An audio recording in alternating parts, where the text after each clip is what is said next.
Hey, I'm not Marcus, And I'm Nick. and they usually are working class nerds. Cue the intro.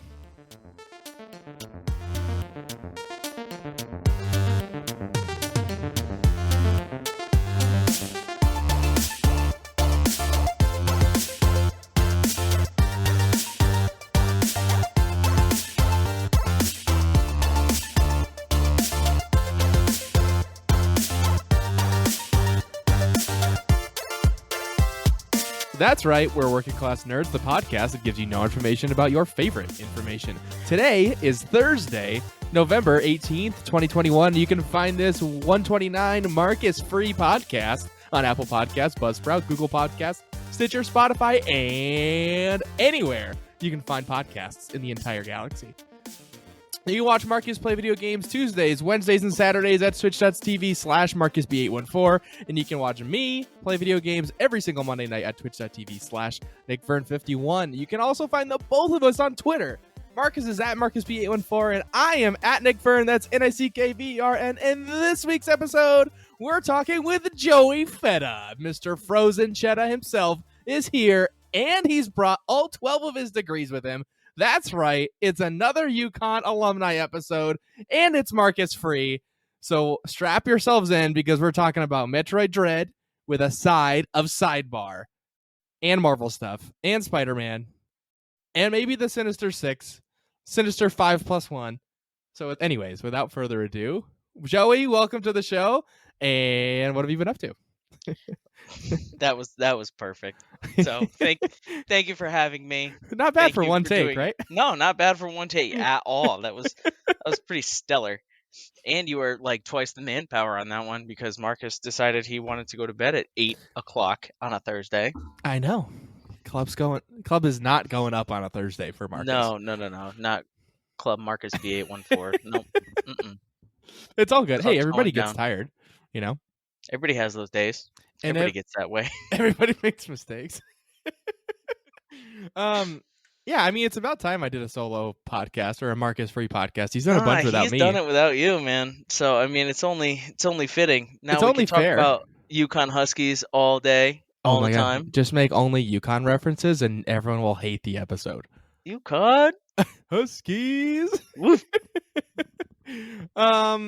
So anyway, you did some traveling recently? Speaking of UConn things. Yeah, no, I did. I went to see my old college roommates back from sophomore year. One of them moved to San Diego. The other one moved to South Carolina, but that's not important because we met up in San Diego. Yep. Because that entire city is just full of tacos. Wow. I don't know. Would you call it Taco Town? I would call it Taco Town. I would call it Taco Town. Have I ever been to the left coast? Is that what you were going to say? West Coast. The left coast? The upside down, left, right, up, down, BB, start coast? The Konami code? The Konami code coast? No, I've never been there. No, not to the land of the San Diegos. No, I have a lot of friends that live out there, though. Stingle lives out there in, I think, Oregon. Sheehan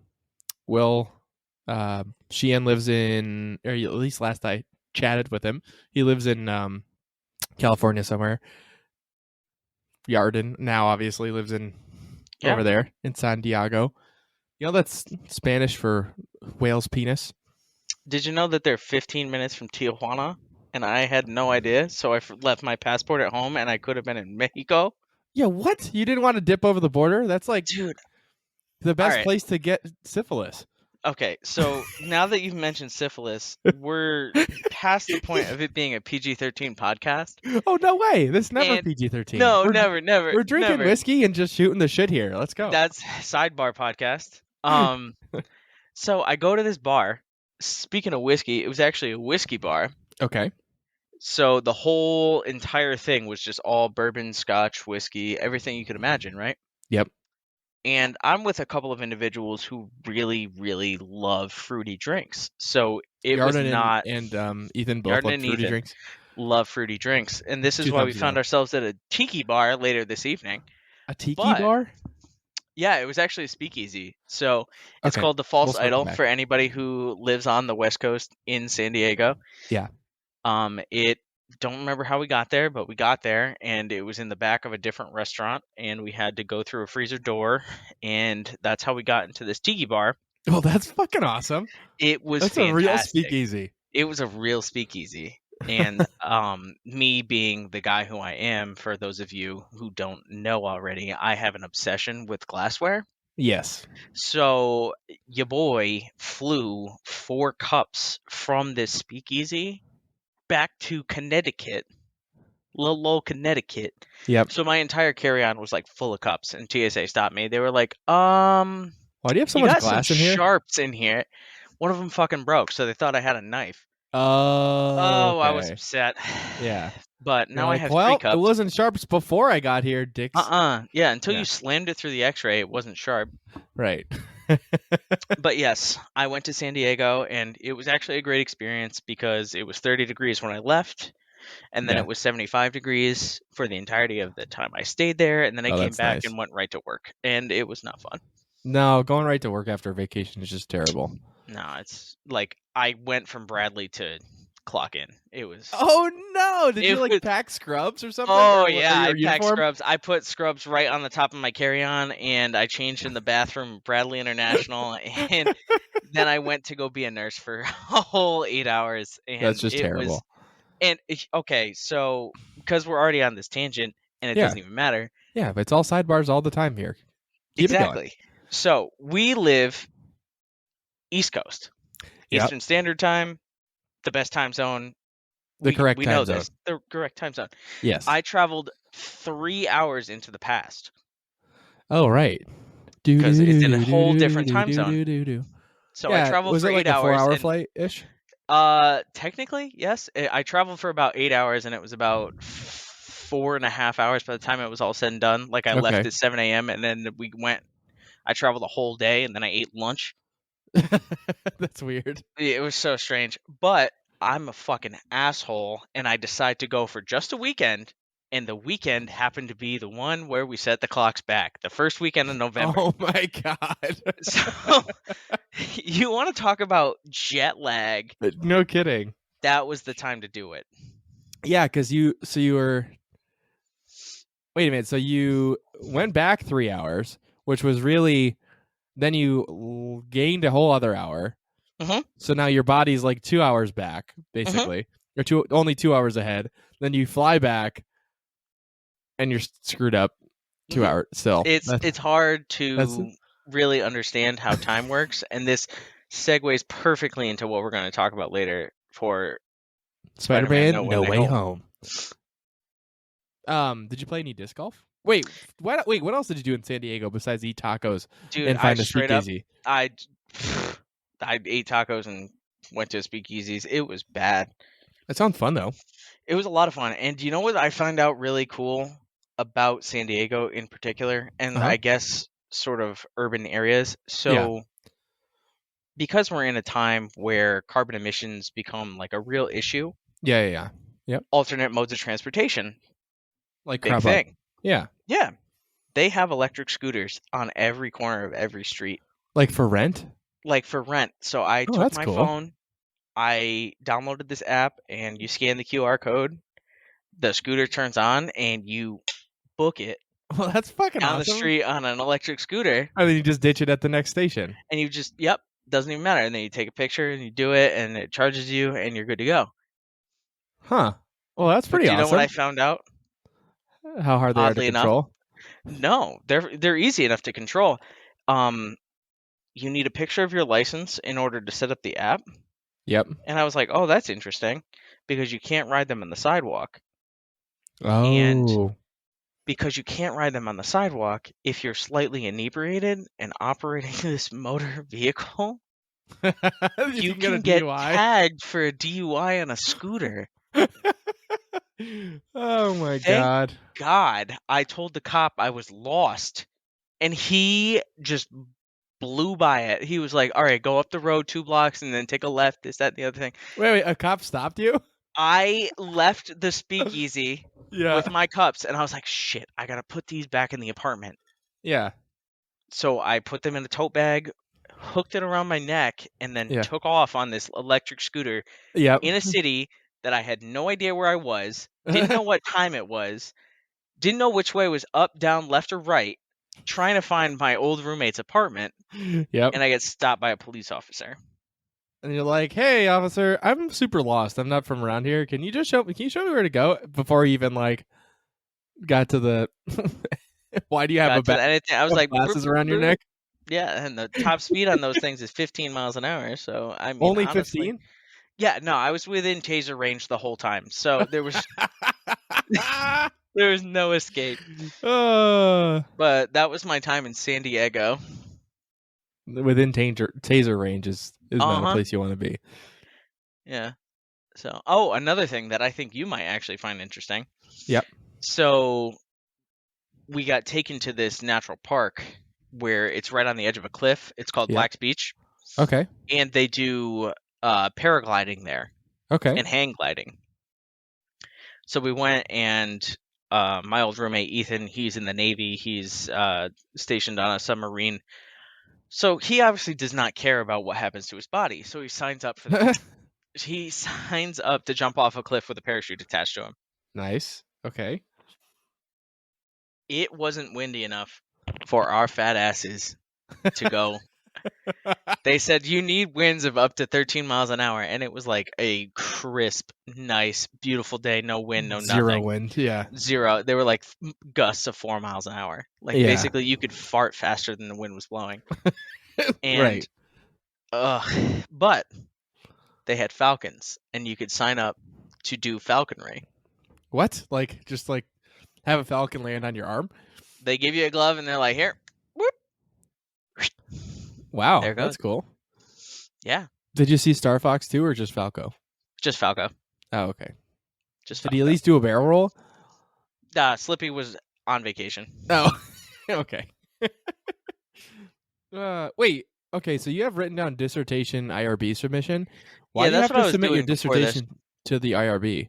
Wait, I should go back. No, So you're fine. for those of you who don't work in medical research, IRB stands for Internal Review Board. So any like Institutional review sorry, board. you're right. Institutional Review Board, which means like any institution. For Joey's instance, it's Yukon Health, right? Or Yukon. Mhm. For me, it'd be Bay State Health. You have a review board that makes sure all of your research that you're doing and research submissions for trials that you want to conduct are, up to all the FDA codes and things like that. They basically make sure what you're doing is ethical. Right. Yeah. And That's the whole shebang. But yeah. So for part of my dissertation is I am submitting a survey study, which I find completely bonkers that I need to get IRB permission for. For a survey? For a survey. Yep. That's weird. Okay. So like the one that they give you after you go to McDonald's and try and figure out if your Big Mac was up to snuff. Yeah. Yeah, I need to send that to a panel of individuals who are the most uptight motherfuckers you've ever met in your entire life.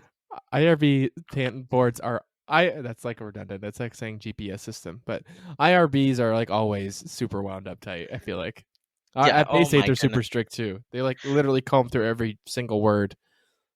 Dude, I'll paint a picture for you, right? So you have an institution. Okay. They decide they want a review board. Okay. They pick people who are the most indifferent to that institution, and rightfully so, because you don't want any sort of collusion, any sort of bias, nonsense going on, no bias, no financial conflicts of interest.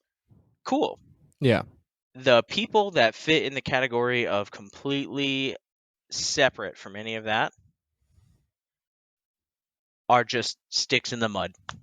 Yeah, they're really boring people. They are really boring people. Like imagine like working at UConn and somehow not at all caring about UConn basketball.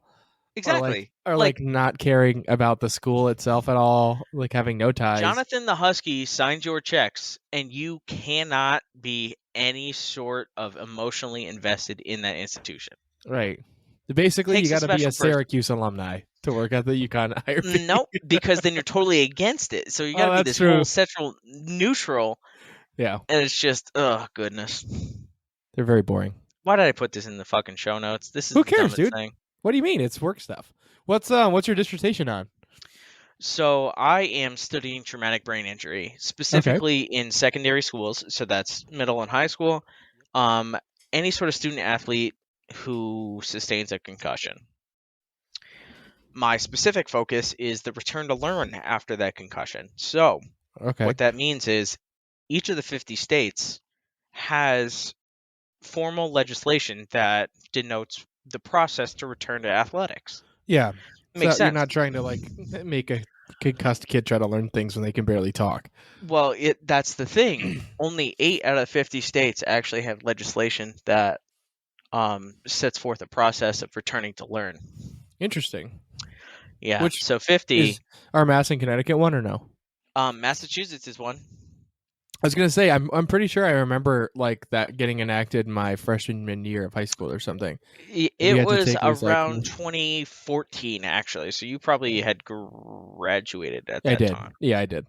Yeah, I graduated in 2013. But I know we had maybe it was just our school that enacted concussion protocols because I remember having to take these weird like reaction time tests Impact on the test.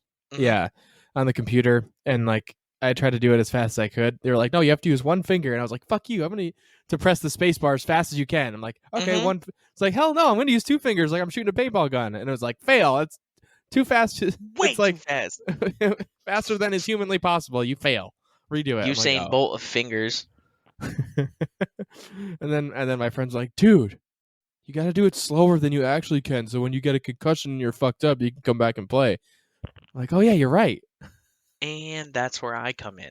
Right." Joey's like, "Yeah, stupid assessments like that are why I'm trying to figure out something else." Exactly. So what? So you're looking at TBIs and you're looking at like return to learn, but what's the strat for your The dissertation? strat is people suck at communicating, and it's not just your relationship, buddy. It's communication as a whole. So Mm. that's my main focus is I'm trying to intervene and develop what is called a concussion management team, and it's going to be an interdisciplinary team of individuals who work in the secondary school setting. Yeah. Yeah, that's a lot of words for somebody who's drank a lot of bourbon. So let's move on. Okay, moving right along. In the video game world, you did some cool stuff to your computer, right? I did. So What you got? I have a so last time I think I was on this podcast, I was with our buddy Alan. Yes. No, Eh, you came on solo before. That was before Alan. The last I'm time you pretty came sure on was when you were on with Al. it was with Al. I Yeah, thought you went on solo after that too. I don't know. Well, anyways, please I'm still continue. messed up from San Diego.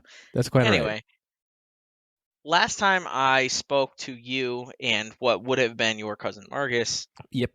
I Yep. had Yep. a computer that I had purchased at the beginning of the pandemic with the first stimmy check, Okay. Oh yes. Okay. the Potato 2.0. Yeah. Yeah. It wasn't only like $400. It was $400. I built it all with old parts, and I was able to really get it going up until a certain point. And Yeah. that certain point was when I really found out I enjoyed simulation racing games. Yes. And You cannot run those on potato. no, and Just the physics take like a whole I needed CPU. 2 CPUs in that Yeah. thing to Yeah. even make it work. So I went upscaled. I took a page from Mr. Bernadakis' book and bought a Mm-hmm. pre-built computer to get the 3070. Yep. Beautiful. It's hard to get them otherwise. So It's hard to get them otherwise, so I had to bite the bullet and do the whole computer, which was a blessing in disguise, but we've got the new computer. Yeah. And I play a variety of games. On November 8th, Jurassic World Evolution 2 came out. And Mhm. that's like a park management roller coaster tycoon thing. I was just gonna say it sounds like Roller Coaster Tycoon, but dinosaurs. Oh man, it is it's Zoo Tycoon, but it's Jurassic Park, and it is the best thing ever. Well, that sounds awesome. It was until my computer crashed. And like And we're crashed, talking and crashed, a right? nice computer. Yeah. Like a nice computer, like Intel i7, 10K, the whole 3070, like it should be able to run a Zoo Tycoon. Yeah, like no problem. It was apparently too hot. So I bought an Yeah. What kind of AIO temps water was your cooler. CPU getting again? It could boil water. It was really neat how you could literally put water inside my computer and it would boil pasta. Off the CPU. Off the CPU. You That's could make bad. spaghetti off the CPU, and it was just not right. So you put in a water cooling radiator system. I did. It was actually quite easy. Cooler Master makes one. Um, What brand it is ran mine? me I don't about even know. $80, I and feel it. like that's well worth it to Oh my completely change goodness! the. So you're talking a CPU that could boil water playing Zoo Tycoon, and I attached this AIO water cooler, and then it's body temperature. Incredible. Wow. I don't know which brand mine is. I just climbed over to the table to look, but I saw. What you got? I don't know. It's I couldn't look quick enough. I didn't want to spend too much time down there. But what was I gonna say? That's awesome though. You'll have to walk me through it. One of these days I have to go through my fans on my computer because I have one of my um intake fans. It just doesn't spin of the three. The Oh, bottommost one. Yeah, it's been oh like that no. since I got it. But Oh no. I mean I also have the water cool. I have 3 exhaust fans and then 2 intake. But Do you have a can of air next to you? no. So sometimes I found out with my old computer that was the potato. Yeah. If the fan stops spinning, sometimes it just needs a jump start. Like it Oh, needs to okay. overcome the bearings. So I used canned air to like get it spinning. I haven't even tried that, like gone that far. I could probably take the side panel off and shove my hand in there, but I don't want to void any warranties, so I'm gonna advise against any sort of tampering. that's true. I do have a warranty on this thing, but I didn't want to send it back just because one fan isn't spinning out of all the cool stuff in there. No, I get that. I got a 3080. I think I also have an i7, the water cooling something. Lots of lights and sounds. I ripped mine open so fast, you have no idea. Yeah, mine is too. I've opened the side to dust it out, but I've not like played with anything besides that. Nah, I fucking yanked the CPU fan off like, and then it was in the bin. Yeah. If that thing I is was like, if that thing's like 90 degrees Celsius plus, that's not good.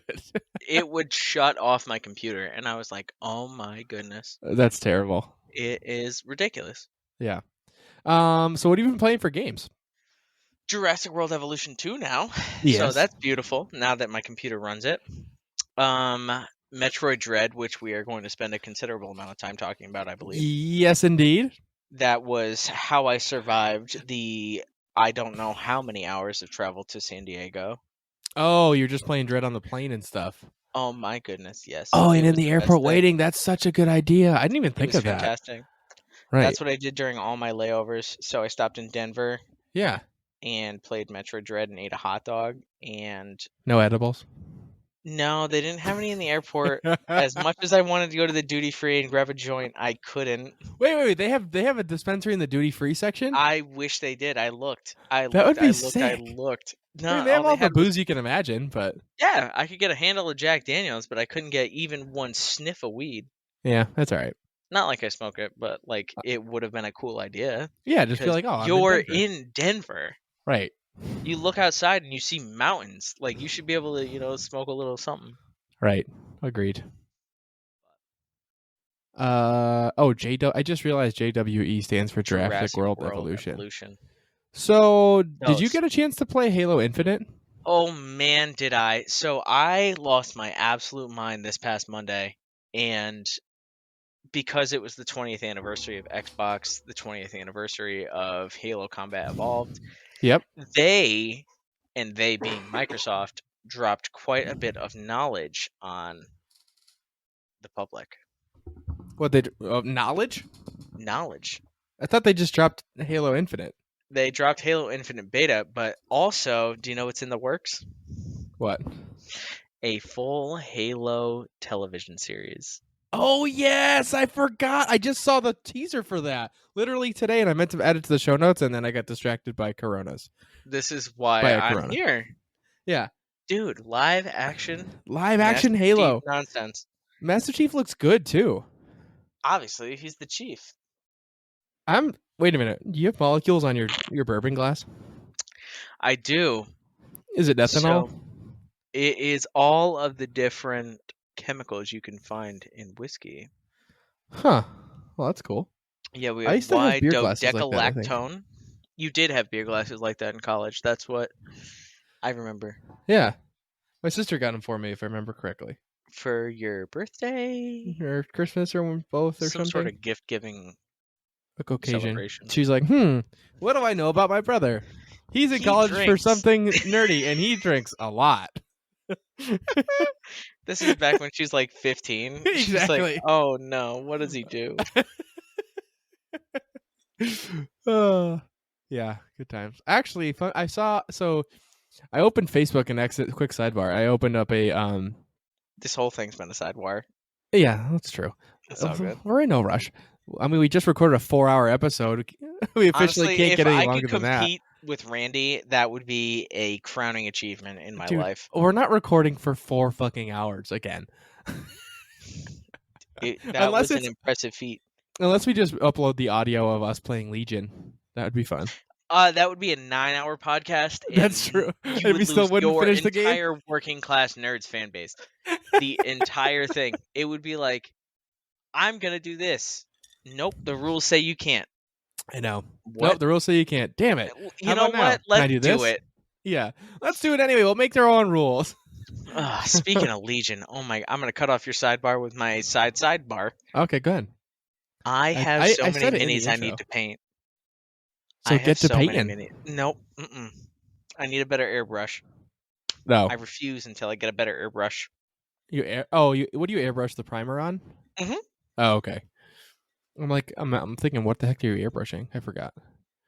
Yeah, because you were super frustrated the last ones you did with the primer, with the Shit airbrushing, came out right? all gunky, man. Yeah. It ain't worth it. You don't Yeah. spend $15 on a plastic resin figure for it to come out all gunky. Yeah, that's fair. Totally fair. You were saying? I don't remember. What were we talking about? Drankin'? No. So Facebook video. There it is. You know how you can like save videos, and I never ever look at those again. But I found a video that I think Will Sheehan had uploaded to the Yukon paintball team Facebook. Oh, the Facebook page? Group. Yeah. Oh my goodness. And it was me, Will, and Stingle in I think it was probably my freshman year of college, maybe sophomore. I don't know. But we're in, I think it's Will's kitchen, and something occurred where Stingle was going to pay me $5 to chug a whole bottle of Jack Daniel's smoky barbecue sauce. What? And I tried to sauce? the barbecue sauce, and I couldn't do it because it's fucking barbecue sauce. It's too thick. Exactly. So then it's like 3/4 of a bottle. So they fill the rest of it with water, shake it up, and now that's like viscous enough to actually go down. It's so smoky and tangy. Well, anyways, I did it. I chugged it like an ice. You animal. And Stingle was pissed. He's like, God damn it, we got a ringer. A ringer. He's like, because I think I said something like, oh, that actually wasn't Sweet Baby Ray's on the weekends? Jesus. He was like, I think I made a comment, something to the effect of like, oh, that wasn't too bad. The smoky version is a lot worse. And Stingle's like, are you fucking kidding me? He's done this before. Animal. It was good times. It was wicked fun. It's funny to think that was like almost 10 years ago. You know? No, 8 years ago. 7, something like that. It's probably Almost made me spit out my Mountain Dew. Oh my goodness, 10 years ago. 2014, so 7 years ago. Yeah, your freshman year. Yeah, oh my goodness. Yeah. How old are we, dude? I know, we're old. Well, at least we're not Marcus old, though. Nah, dude, he could be my dad. He's starting to fossilize. His joints creak anytime he gets up. That's why he couldn't get on today. He's tired from all the fossilization process. Took too much out of him. Can I drop something here for some working class nerds? Yes, of course. Sure. All right. So regulars to the show understand that Marcus is a master craftsman. Yes. He builds cabinets. Yes. He does a fantastic job. Mm-hmm. And I have wanted his cabinets in my home eventually, right? Yes, of course. Because he just does a phenomenal job. Yeah, if you need cabinets done, it's Marcus who you call. Marcus is your cabinet guy. He's been really busy and he's been tired, evidenced by the fact that he's not here for this podcast, right? Right. There's a I have build a new up. project for him. Okay, what do we got? The offer I placed on the house has been accepted. Oh shit, let's go! Where are you moving to? So Give me I'm the address. moving to Stores. I'm moving to Stores, Connecticut. Wow. So right down the street from Yukon. Perfect. I close right before Christmas, Beautiful. and I will be Does close moving mean you move in? Close Okay. means you move in. I get the deed and then I give it right to the bank because I cannot afford it in cash. Well, of course. Who's fucking afford a house in cash? Elon Musk. Well, yeah, right. Got to be balling for that. But yeah, news drop right here. You heard it here first on Working Class Nerds. Hell yeah! You didn't even tell me that, you prick. You just dropped it I on waited. live on the show. I needed that genuine reaction. That's great. Yeah. Well, that's perfect. Stores is dope. Up and coming. You know what's lit. cool? Mm. We can meet at now you actually have like bars near you that are nice. Yeah, nice. Well, not nice. Okay. Do you have a reason to want to go there though? Yes. Like we can meet at Husky's Tavern for a beer and then go play Legion or something. Exactly. Or we can go to Willy Brew. Or we can go to Willy Brew, which is much closer. That's also true. Or literally any of the fun things in Stores. Yeah, no, anything near Yukon. So hopefully this controversial move, given the housing market right now, but I feel like this was the best opportunity for me to get a home, and it pushes me to actually get a job at Yukon, which is what I really want to do. Oh, yeah, there you go. That would be the easiest commute ever. Yeah, I could spit and land at work. Where, I mean, I know you don't want to like. I'll talk to you after the podcast, but which chunk It of is campus is 5 it closest minutes to? away from campus. So Mansfield Apartments. Yeah. Drive down the road past Webster Bank. Uh-huh. Another 5-6 minutes. It's on the left. Oh, very nice. It's on 4 acres. It's offset. 4 acres? 4 acres, motherfucker. Oh, dude, you didn't buy a house. You bought a fucking farmstead. I'm going to have goats. You should have goats. You should have chickens at least. My nearest neighbor is a greenhouse. Wow. And then a lake. Perfect. That's great. Exactly. 4 acres is a fucking shitload of land. You better get a dope-ass lawnmower or something. Oh, man. John Deere is going to be my best friend. Dude, fuck John Deere. You need like a X-Cart or whatever they're called. The like landscaping grade ones. For 3.6 acres? My parents have 3/4 of an acre, and that's a pain in the ass to mow. And we have like a Most walk of it behind. is woodland. That's the cool thing. Okay. So your boy is going to make a little disc golf course on his 4 acres. Oh, there it is. Very nice. Like a 9-hole or something? I don't know how Absolutely much space. Not. No. Like 4? No. Maybe holes? 3. 3 to 6. I don't know how much space disc golf takes up. Average hole length is about anywhere from 2 to 600 feet. Gotcha. Very cool. Well, dude, congratulations. That's so awesome. Thank you so much. Hell yeah. What kind of what style house is it? Colonial race ranch? It's a race ranch. Yep. The whole bottom floor when you walk in is going to be my domain. Ooh. So to the left, you will enter the media center where my computer, office, and video game situation will be. And then on the right side, it will be a designated office in quotation marks. Yeah. That will house my custom Dungeons and Dragons table. Very nice. And all of the minis I have for Star Wars Legion, D&D, any sort of tabletop wargaming. Perfect. Beautiful. And yeah, and then upstairs is your kitchen, master kitchen, bath. Living room, master, 2 spare bedrooms, full bathroom. The works. Sweet. Well, that's epic. Mm-hmm. I'll send you information. Yeah, I know. I'll get the deets. Well, obviously, I'll help you move in if need be. But that's awesome. Don't volunteer for that. You know how much shit I have. Well, dude, I got like 300 pieces of glass just in cups. Dude, yeah, that's gonna be a more than one day affair. I feel like. Yeah, so we'll figure it out. Yeah. But yeah, that's me. What have you been up to? So I beat Horizon Zero Dawn on stream Oh, last week. baby. I did it. I fucking killed Hades, kinda. Uh, Ow. and yeah, I'm gonna finish the DLC on stream though, so I'm not quite done with Horizon Zero Dawn. Is But there... Can I ask you a question? yeah, Is there a second Horizon Zero Dawn game, or is that DLC? no, that's the second the- Horizon Zero Dawn game is gonna come out. It's called Horizon Forbidden West. Mm-hmm. It's not out yet. I didn't know if that was DLC or what. No, Anyway. the DLC is like the Frozen something. Frozen Actually, what's Cheddar? it called? Frozen Cheddar? Yeah. Horizon Zero Dawn Frozen. Oh, the Frozen Wilds is the Ooh, that's some Game of Thrones shit. yes. It's literally in the north and everything. Oh, goodness. Yeah, it's cool. And you are like hanging out with these people that are called the Banuk, and they worship the machines as like a religion. That you just And destroyed all of them? no, I didn't destroy. You don't destroy all of them, but you destroy the evil AI that's trying to awaken all the war machines. Want me to give you the quick synopsis? Go for it. All right. So spoilers for the plot of Horizon Zero Dawn. Basically, it's you end up finding it. You just like spawn in and you're this tribal female, right? And you don't know what the hell's happening. There's like machine animals. Some of them look like animals. Some of them look like dinosaurs. They're all hostile, largely.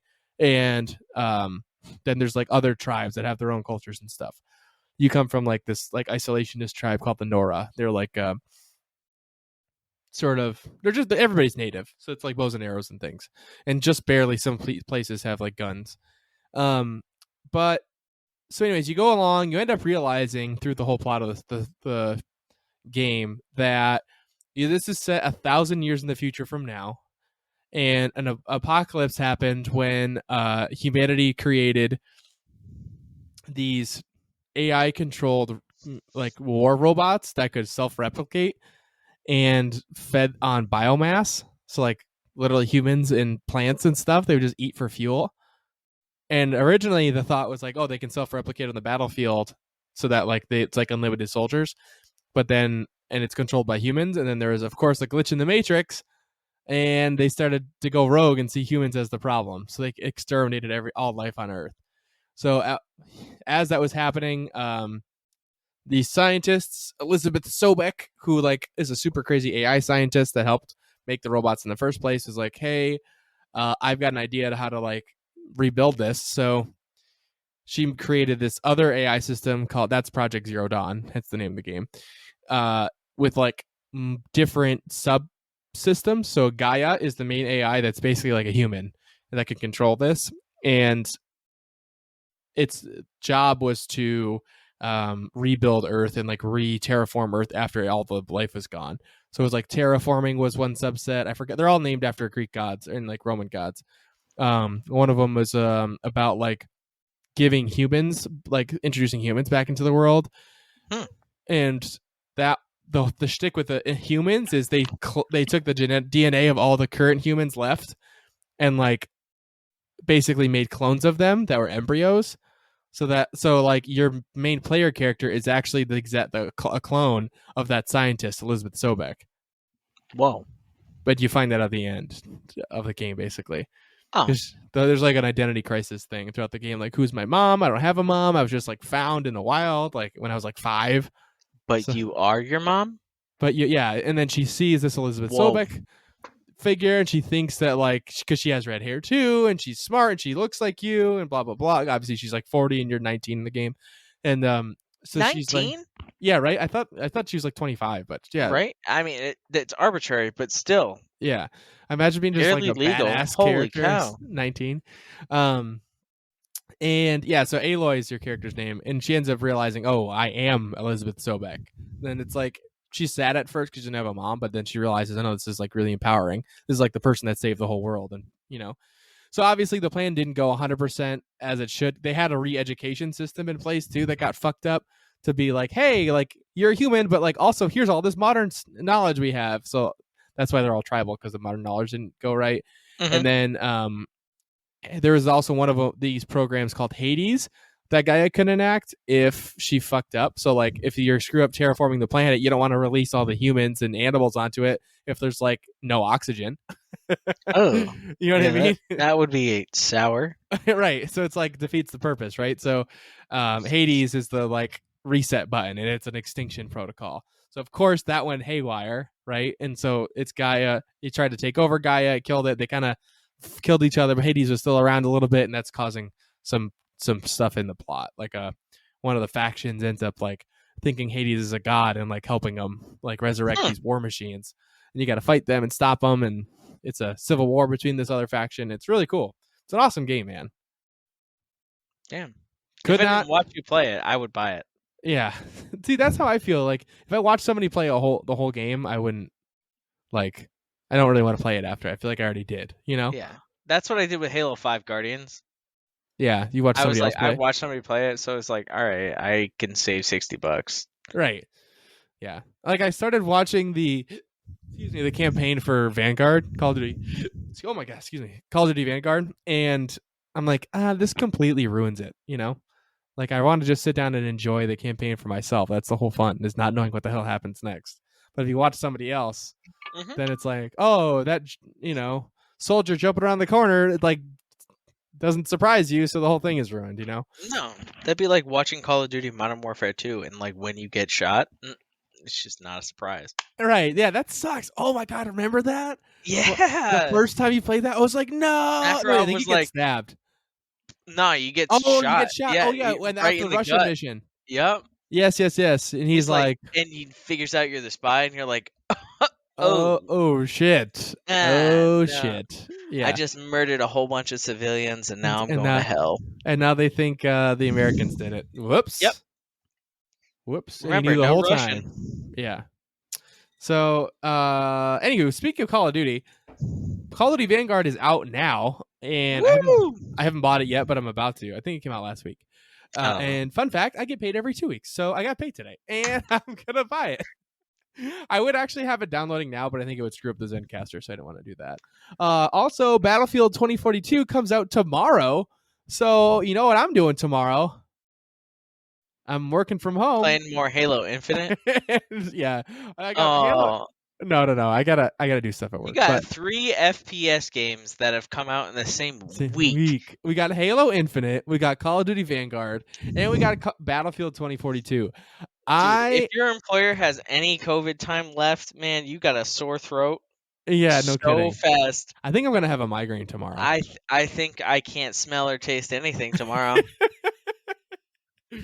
That's a great idea. I have so much PTO. What are you gonna do? I don't have anything critical I need to do. I might get a migraine tomorrow. Anyways, I don't do that. The working class nerds, home of the bad decisions. They're not bad decisions. They're just bourbon decisions. They're gonna get you fired. Anyway, back to the show. Joey, you're blowing out my eardrums. Move your mic away from your mouth. It was a moment of hype, and you needed to express it the right way. Of course. That's all. Let's see what else. So I didn't get to play Halo Infinite, even though I have it downloaded. I downloaded it earlier this week, and I've honestly been working a shitload. I've worked Sunday for 8 hours at the emergency. Oh yeah, I started working in the emergency department. So that's my extra side gig.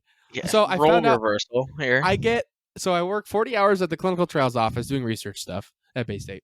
Then I realized that it's not second job. It's a different rate, but all of the time that I work at the emergency department is overtime. So I get time and a half there. And then because the emergency department is so short, they're offering this extra thing. It's called double bonus. So single bonus. Damn, what are you playing, basketball? Exactly. It's like, so anyways, it's regular bonus would be an additional $9.50 an hour onto your rate for whatever the bonus section is. But it says double bonus, so it's an extra $19 an hour, $9.50 times 2 to $19 an hour on top of it. So I'm making almost like $50 an hour, which is all shitload for me to just draw blood in the emergency department on the side. So I got 8. Do CPR and then do some CPR, do some EKGs, draw some blood. It's a fucking good time. Totally worth it. So I did 8 hours on Sunday, and then Monday I streamed, so I couldn't after work.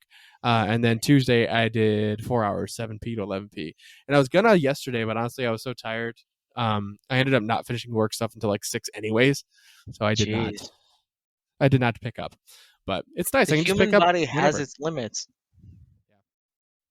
So that's pretty awesome. Where was I? Blah blah blah. Oh, so I played Metroid Dread. I should say I played the demo before that we recorded, and I am very bad at platformers. I was making fun of Marcus a little bit because he played the demo too, and he's like said he's so bad at it, and I am absolutely terrible at those. I cannot, like, first of all, it's throwing me off because the buttons are different. Like, Can you like play Mario? Like you're no, dude, saying I'm you're bad at Mario you're too. bad at Mario? I'm really bad at Mario. Oh Yeah, like goodness. the timing of the jumping and stuff. I'm just like, can I just sprint? Like, Let me just run. where's the shooting? Let me Yeah. forget it. Let me do the thing. Can you just give me all the fireballs? Can I just throw them at everybody? Just permanent star. Yeah. So anyway, I think that's mostly it for me. I'm a little tired. I took a nap before we came on from all the twerking, but I'm pumped about all the new games that are out now. Halo Infinite, Call of Duty Vanguard, Battlefield 2042. I'm about to finish Ryzen Zero Dawn. It's an exciting time in gaming. Wait, real quick. There's a bunch of cool PS4 games that are coming out too. Do you know about this? Not too much. I've never played PlayStation, like flat out. Ooh. Okay, you should get one. Wait, what are you doing Black Friday? Sidebar. Black Friday? Yes. First time in my life, I decided to go to college, and I was like, I want to help people. I go into healthcare. I've never been able to have a holiday to myself. Oh, wow. Okay. I move occupational health nursing. Mm-hmm. You know what that means? Yeah. Explain it for the listeners. It means that I'm like a school nurse for people who work at a factory. Yeah. Yeah. Beautiful. You know what's really cool about that? The factory's closed on holidays. Factory is closed on holidays. Let's go. Your boy has Thanksgiving off for the first time in 4 years. That's fantastic. Do you also have Black Friday off? Of course I do. Let's go. If I don't find myself a laptop that I really need, you should get a PS5. No. Why? Because I spent money on this computadora. Yeah, but I know you have $500 on a credit card. You know what I just told you like 5-10 minutes ago about the whole I bought a house? Yeah, but I know you got $500 on a credit card somewhere. I Black don't Friday. want a PlayStation 5. It's all about the deals. Dude, I'm all about getting a KitchenAid mixer over a fucking PlayStation right now. That's where I'm at in life. Basically, put me in a retirement home. Dude, you're trying to make some bread, literally. I'm trying to make some bread. No, I get it. I'm trying to but PlayStation. I have never been a PlayStation person. It's always been like Xbox or PC. That's it. No, I get it. I want to pull it up. Oh, so there's 4 big Come on, Jamie. PlayStation exclusives. What? Come on, what? Come on, Jamie. Jamie, yeah. Pull it up. No, there's 4 big games coming out. So did you ever hear of Spider-Man PS4? Yeah, no, I know of it. I just don't have intimate experience.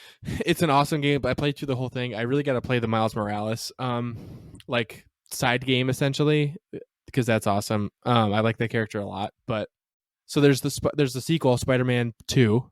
So it's Spider-Man PS5 essentially. God of War Ragnarok. So the sequel to God of War, which is incredible. Coming out on That's coming out for the computer. No, their first God of War for PS4 is on computer. Dude, you should play that. No. I'm gonna play that. If you play God of War, that might be motivating to get a PS5. Really? God, it's that good, man. God of War. Good? But these 4 games are dope. So Spider-Man is motivating to get a PS5. If you ever play the PS4 one, it's fucking fantastic. I mean, that's my jam too, like those action RPGs. Anyways, especially open world like that. Mm-hmm. So I think I got like 90% of that game done. I 100%ed it. I 100%ed Spider-Man PS4. I got platinum. That's my only platinum trophy. Jeez. Yeah, I loved that game. I don't remember what I was doing, but I had a lot of free time. Then, obviously, you were a junior in college.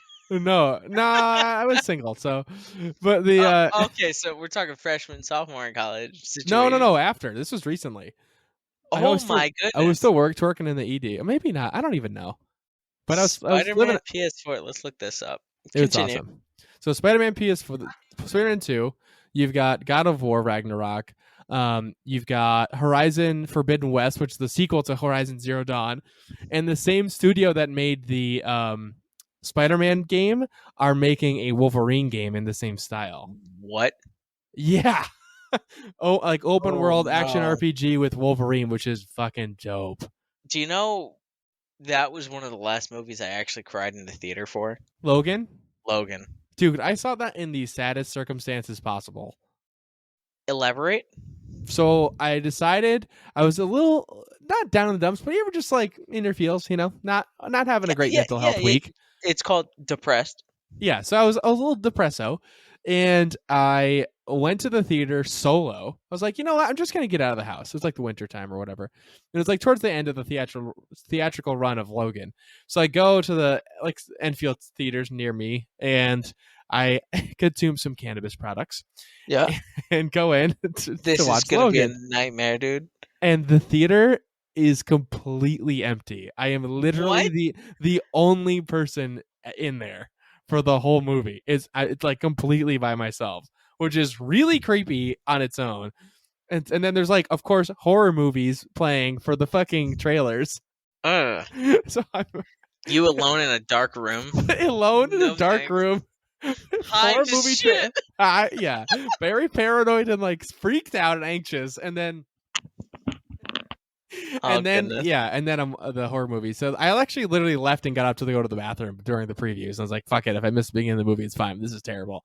And Mhm. then came back, and then I watched all of Logan, but I was like by myself. And then like, of course, the ending of that movie is sad. So I was like, "Well, I'm not going to the movies by myself again." That was rough. There are. It was a great movie though. It was a fantastic film. There are 3 movies that have ever made me actually cry real tears in the theater. Yeah. Number 1, obviously Logan. Mm-hmm. At the end, spoilers, this shit came out like, what, 5 years ago? Yeah. It was a long time When ago. she tilts the cross to make it an X, I Yeah. started sobbing. Yeah. Sobbing. Ugly crying in public. Yeah. Yeah. As a grown man who looks like he jumped off his Harley. Sobbing. Yeah. That was rough. Another one. Rogue One. One of my favorite movies of all time. Did we see that together? Probably. I think I saw that in theaters 4 whole times. I loved it. Yeah, no, 100% I saw it with you. 100%. Yeah, I think we saw it at the Mansfield cinemas. We didn't We did. I put Jack Daniels in my Coke, and Yeah, I did too. Yep. We did that that was for Star Wars, and we did that for Kingsman. Yes, we did. We wore suits for Kingsman. We wore suits for Kingsman. That was yeah, it was the sequel on though. Drip into this dying mall The rural Connecticut. in rural Connecticut that is 3 minutes from the house I just purchased. Oh goodness. It was fun though. Great times. What the hell is the 3rd movie? Oh, Les Miserables. Oh, really? With Hugh Jack. Oh my goodness! I saw think it's that on just a Hugh Christmas Jackman with thing. my mom. It was just a Hugh Jackman thing. Yeah. He can make me cry. Hugh Johnson Anyway. is my favorite actor. That was the 3rd one. I saw that with my mother and my grandmother, and obviously, Waterworks. So, we've been talking for quite a while. Do you want to chat about Spider-Man No Way Home after the break? I could definitely use a refill and or a bathroom break. Okay, so let's I will hold on, let me do the old cut and paste here. The whole cut and paste? Control Z. Sorry, Control V. You look like you're doing the dance, Nick. Now, hold on. We got some stuff to say. So, we got some news before we go. All right, we're going to clench before this. Yeah, in AIE news, Tuesdays are our fun open guild night in Star Wars The Old Republic in AIE. So Tuesdays are a fun open guild night called Mandatory Fun Night, where the fun is mandatory, but attendance is not. Yes? Wait a minute. I thought it was Tuesdays are the place to be in AIE. They are. See, this is what happens when I let Marcus write the notes. Get out of here. The place Joy's typing it in. in AI. That's my favorite part. Oh my goodness. I listen to like every episode, and whenever you switched it, it's like uncomfortably unnatural. Clunky. Yeah. Yeah. It's Tuesdays are the place to be in AIE. There are open fun guild night called Mandatory Fun Night, where the fun is mandatory, but attendance is not. In this event, thank you, Joey. This event You're runs welcome. every single Tuesday at 9 p.m. Eastern Standard Time. Be there or be square. What server? Huh? What server is it on? Oh, it's on Starforge. Of course. Obviously, there's another one. There is no other server. There's definitely not on Satil Shan because no one plays. I don't even know what that is. That's just wrong. Mhm. The first Friday of every single month is Master Mode Flashpoints in AIE, where we'll group up and walk you through the most difficult version of Flashpoints. If you don't know what a Flashpoint is, in Star Wars: The Old Republic, the MMO, they are 1 to 4 player group content, and Master Mode is, of course, the most difficult version of that. They run about 45 minutes to an hour, so it's some short term content. It's a little easier to digest than an operation. So the best event, though, the most exciting one, is the 4th Saturday of every month. Now, Joey, that's a lot of Saturdays. Do you know what that sounds like? It's I don't know. So 4 Saturdays sounds like Saturday, Saturday, Saturday, Saturday, and it's Mega, the monthly Epic Guild activity. Well, we'll sell you the whole seat, but you'll only need the edge. So that's not this Saturday. That chunk of the note is old, but I was gonna say it's like a couple Saturdays from now. Like we got a couple weeks. Here. We're looking at Saturday. We're looking at Saturday the 28th of November, and I'm sure Marcus will have some fun and exciting Black Friday themed and our Thanksgiving themed event. Are you sure you won't be sleeping after eating all that turkey? Oh no, I will be. I'll be definitely sleeping. Oh, I mean, No. whoa, time, whoa. Rewind.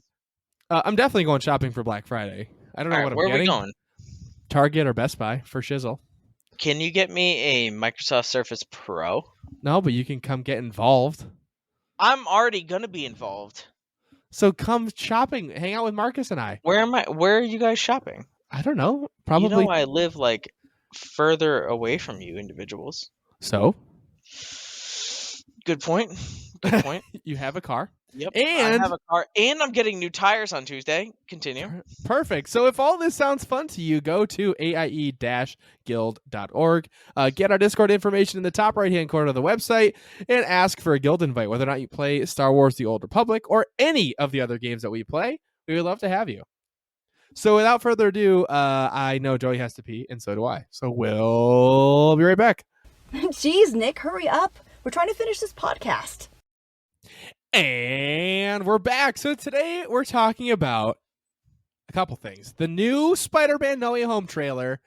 That's right. There's a new Spider-Man No Way Home trailer. Spider-Man. Yesterday came out. 2 days ago. Hot off the presses. And also, of course, Metroid Dread. And also more sidebars because, of course, it's Working Class Nerds, and this is all we do is sidebars. We got too much to talk about, basically. Exactly. So first things first, I'm the realist, and we were chatting during the break because Joey was playing Mario on a real Game & Watch.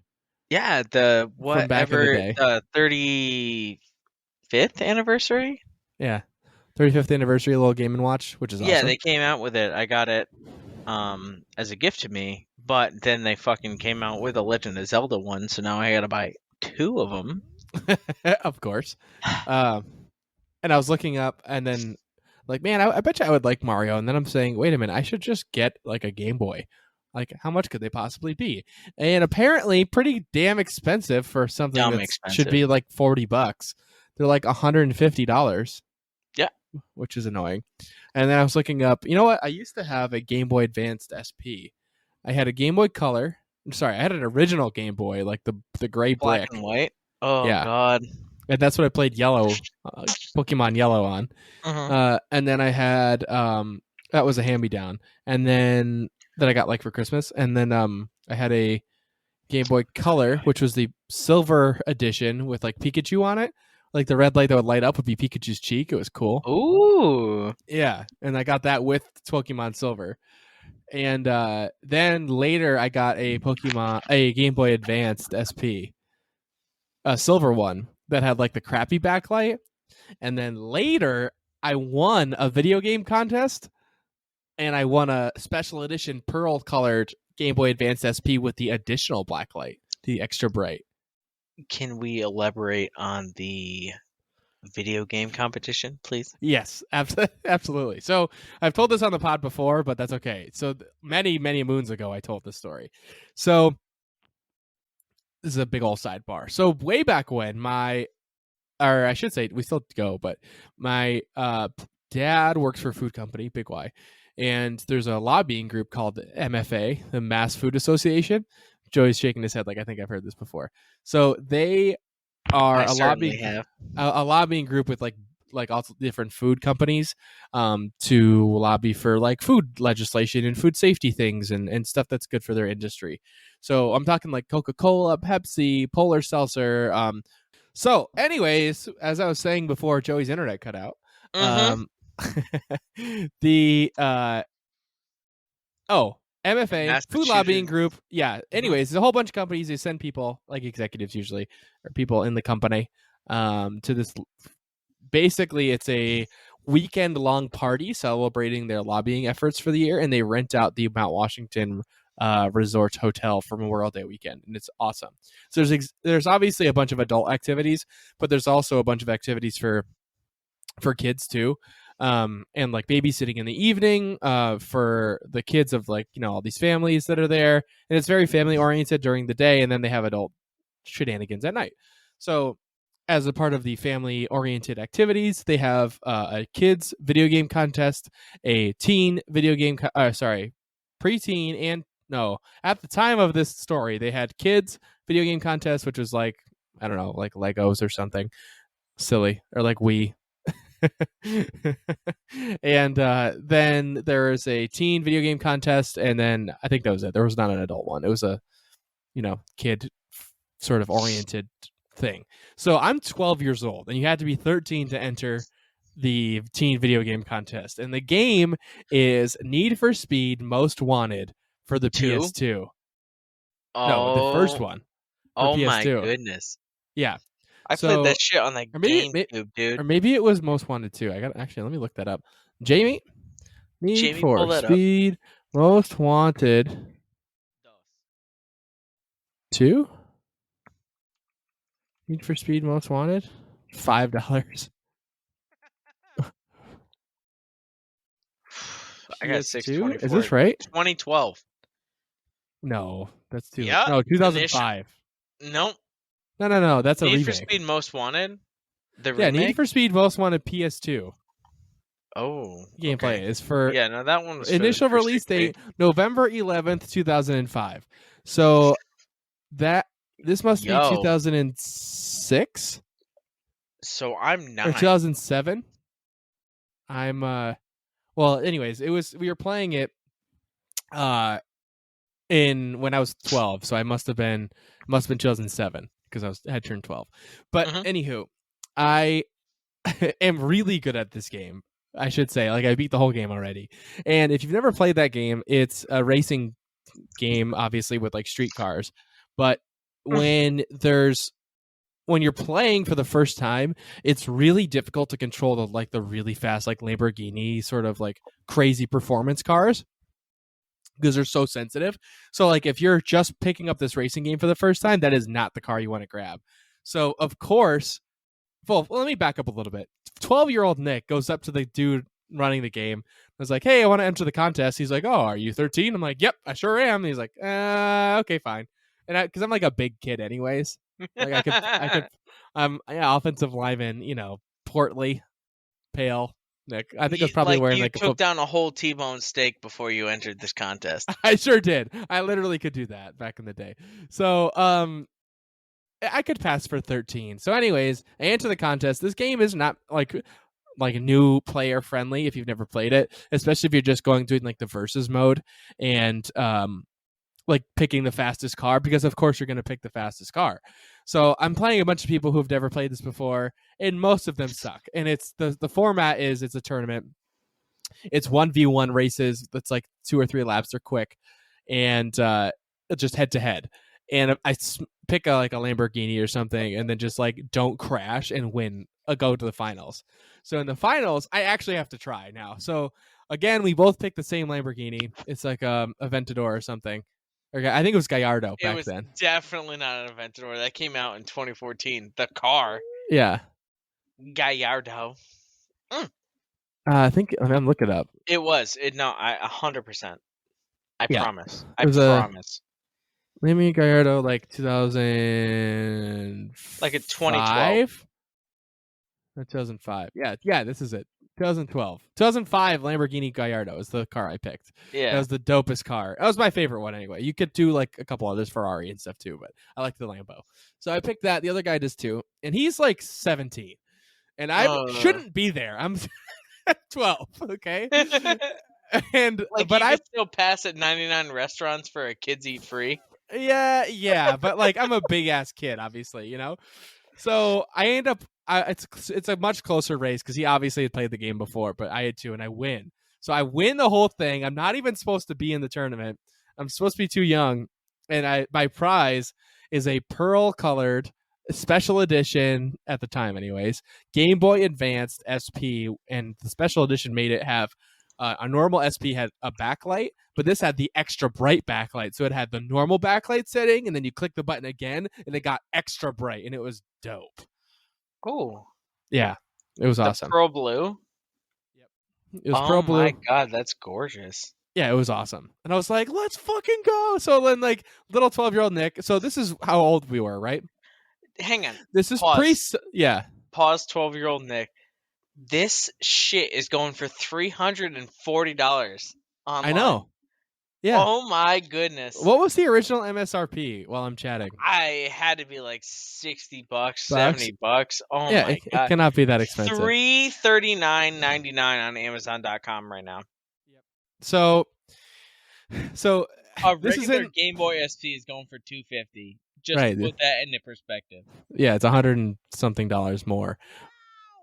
That's crazy. But so anyways, I go up. This was in the basement of the hotel. It was like finished. It was a nice area. It was like a bar area actually. And then ironic.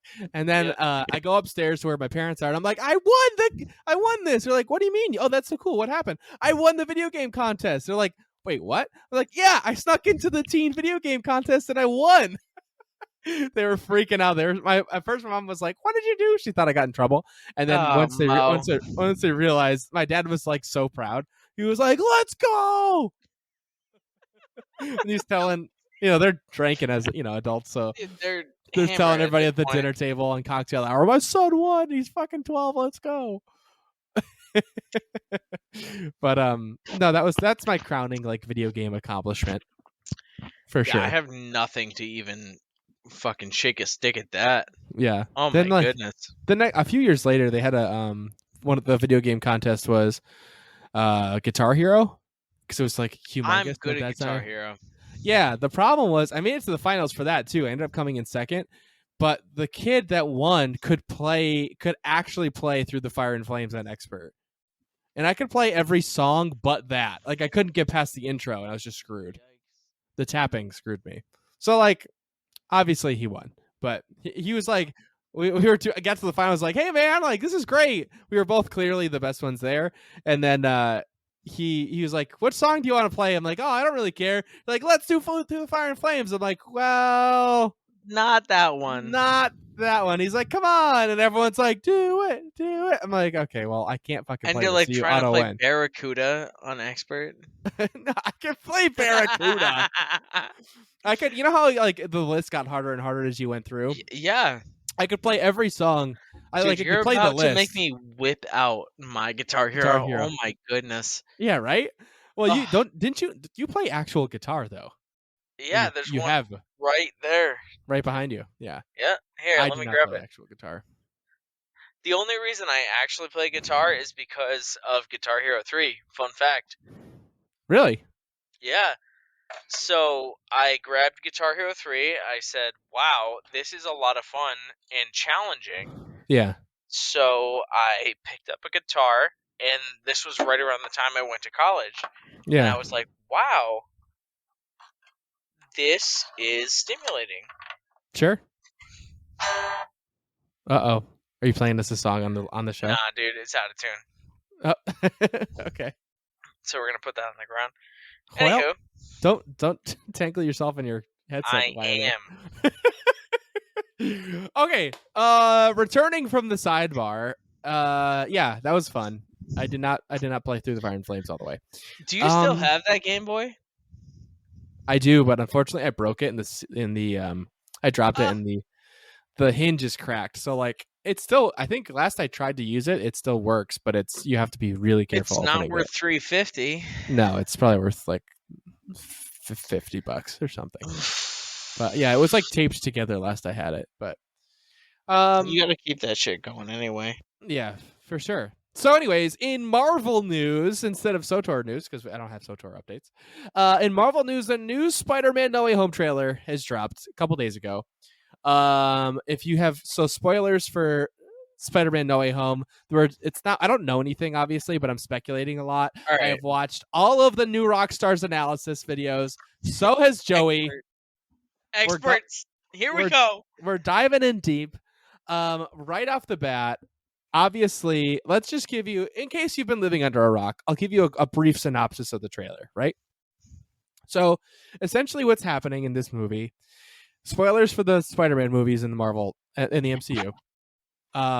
Everybody knows because of Mysterio and J. Jonah Jameson, everyone knows that Peter Parker is Spider-Man.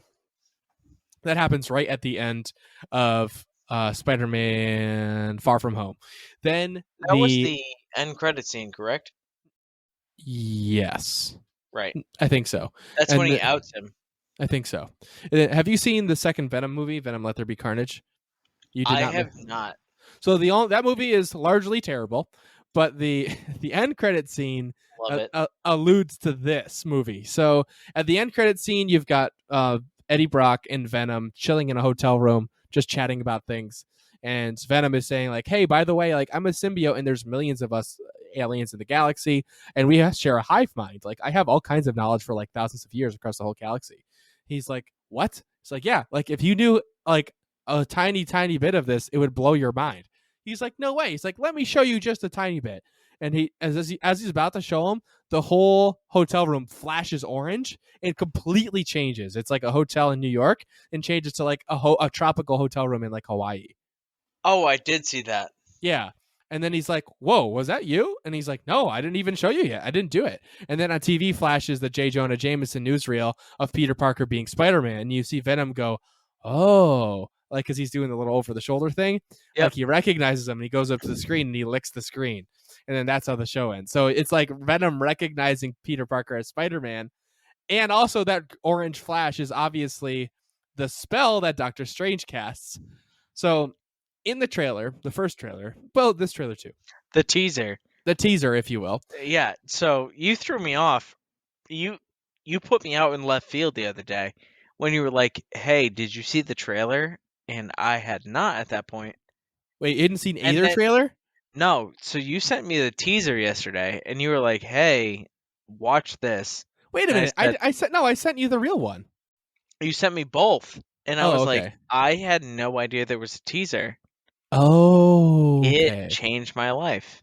Yeah, and then the real trailer is like, oh my god, it's like half the plot in the movie. Yeah, no, I'm like, I've been at half chubs since yesterday. Just watching all the videos. So, to break it down, Peter Parker approaches fellow Avenger, Doctor Strange, who's also in New York. He's at the New York Sanctum. And he's like, hey, you've got all kinds of magic powers. Can you make it so that the world doesn't know that I'm Spider-Man again? Because it's hurting, it's affecting my loved ones and stuff. Mary Jane, Aunt May, like all these people that are close to me have to be in hiding and things because everyone knows I'm Spider-Man. And he's like, well, I have a spell for that, more or less. And as they're casting the spell, Doctor Strange is basically explaining, hey, no one's going to know you're Spider-Man if we do this right. And he's like, well, wait, how about Mary Jane? and Aunt May and Happy, and the spell gets screwed up. So in the spell getting screwed up, it's essentially alluded to that what happens is the villains from the Raimi Spider-Man and like Tobey Maguire Spider-Man, like Doc Ock and Sandman and Green Goblin, the real Green Goblin, like William Dafoe Green Goblin and Alfred Molina Doc Ock, like those actors and everything come through, and then so do Electro and the lizard guy from the Amazing Spider-Man. So and basically, Sandman. and Sandman, yeah, and Sandman. Sandman, which is from Spider-Man 3. That's Tobey Maguire Spider-Man. So basically what happens is like the 3 spider universes get merged because of this spell. And so the villains come through, obviously, and then you hear audio in this trailer of Doctor Strange being like, yeah, all of these villains have been killed by Spider-Man in some other universe, some version of Spider-Man. And he's like, you have to kill them. And Peter's like, I don't want to kill them. And it's some kind of conflict. And there's like this box thing that they're wrestling with. And then there's like the end of the new trailer. It's like the spell is like all orange all the time. And then there's like these purple swirls that look like stuff from Loki in the air. And they're around the Statue of Liberty. And Doctor Strange is like, I can't stop them from coming through. I can't hold them all back. So I don't know what the hell is happening. But basically, Peter's fighting all these villains from all the Spider-Man universes. And it's epic. And there's more details. That's just the general premise. That, like, we're getting a merged spider universe, basically. So the reason that you and 85% of the people who are paying attention to this have come to this conclusion is because of the Brazilian cut. Hold on. Trailer. I didn't even mention that part yet. So we have confirmation that the villains from these other Spider-Man universes are coming through. We also have confirmation in this trailer that in this MCU version, in this movie, there exists a Tobey Maguire version of Spider-Man, and probably because of that, an Andrew Garfield version, because Doc Ock in this second trailer here sees Tom Holland's Spider-Man without his mask and goes, wait a minute, you're not Peter Parker, because to him, Peter Parker is Tobey Maguire.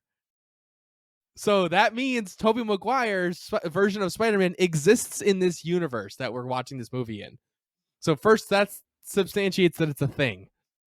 Then, in the Brazilian version of the trailer, now this info comes from New York Rockstars. I obviously did not find this myself. Yeah, no, this is patented, if you will. So there's a shot towards the end of the trailer where Tom Holland Spider-Man is like jumping off of the scaffolding around the Statue of Liberty, which, by the way, in this movie, Statue of Liberty is getting an upgrade, if you will.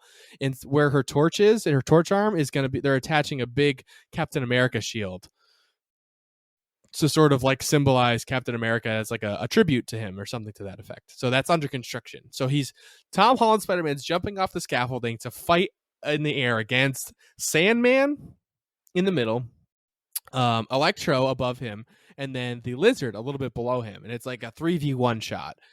Well, in the US trailer anyways, you don't see anything crazy. They're just going at each other and then it cuts to the next clip. Well, in the Brazilian version of the trailer, it's a little bit longer of a shot, and the Lizard gets punched in the face by nothing. Like his head, like he's going at Spider-Man, kind of going at Spider-Man. He's like going at like below Spider-Man, almost at like a different target. And then his head jerks back the opposite way, like he got punched in the face. So like, and the way the shot's set up, it's like very clearly that like Electro is also going after somebody else that's edited out. So I think it's going to be the 2 different Spider-Mans, like all 3 of them in the same shot. Later in that scene, Mary Jane falls off the tower. So she's there for some reason. And Tom Holland Spider-Man is diving after her. It's like mirrored exactly like the Gwen Stacy scene falling in The Amazing Spider-Man 2. And you see Tom Holland Spider-Man is like chasing after her. He's like about to get her. Well, when he's falling, you see Electro still fighting above him. So who the hell is he fighting if not another Spider-Man? So basically, this trailer doesn't confirm, but it pretty much confirms that Tobey Maguire and Andrew Garfield's Spider-Man are both going to be in this, and I could not be more fucking pumped.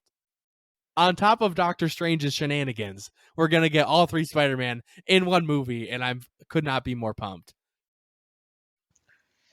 It is wild. It's so wild. Wild.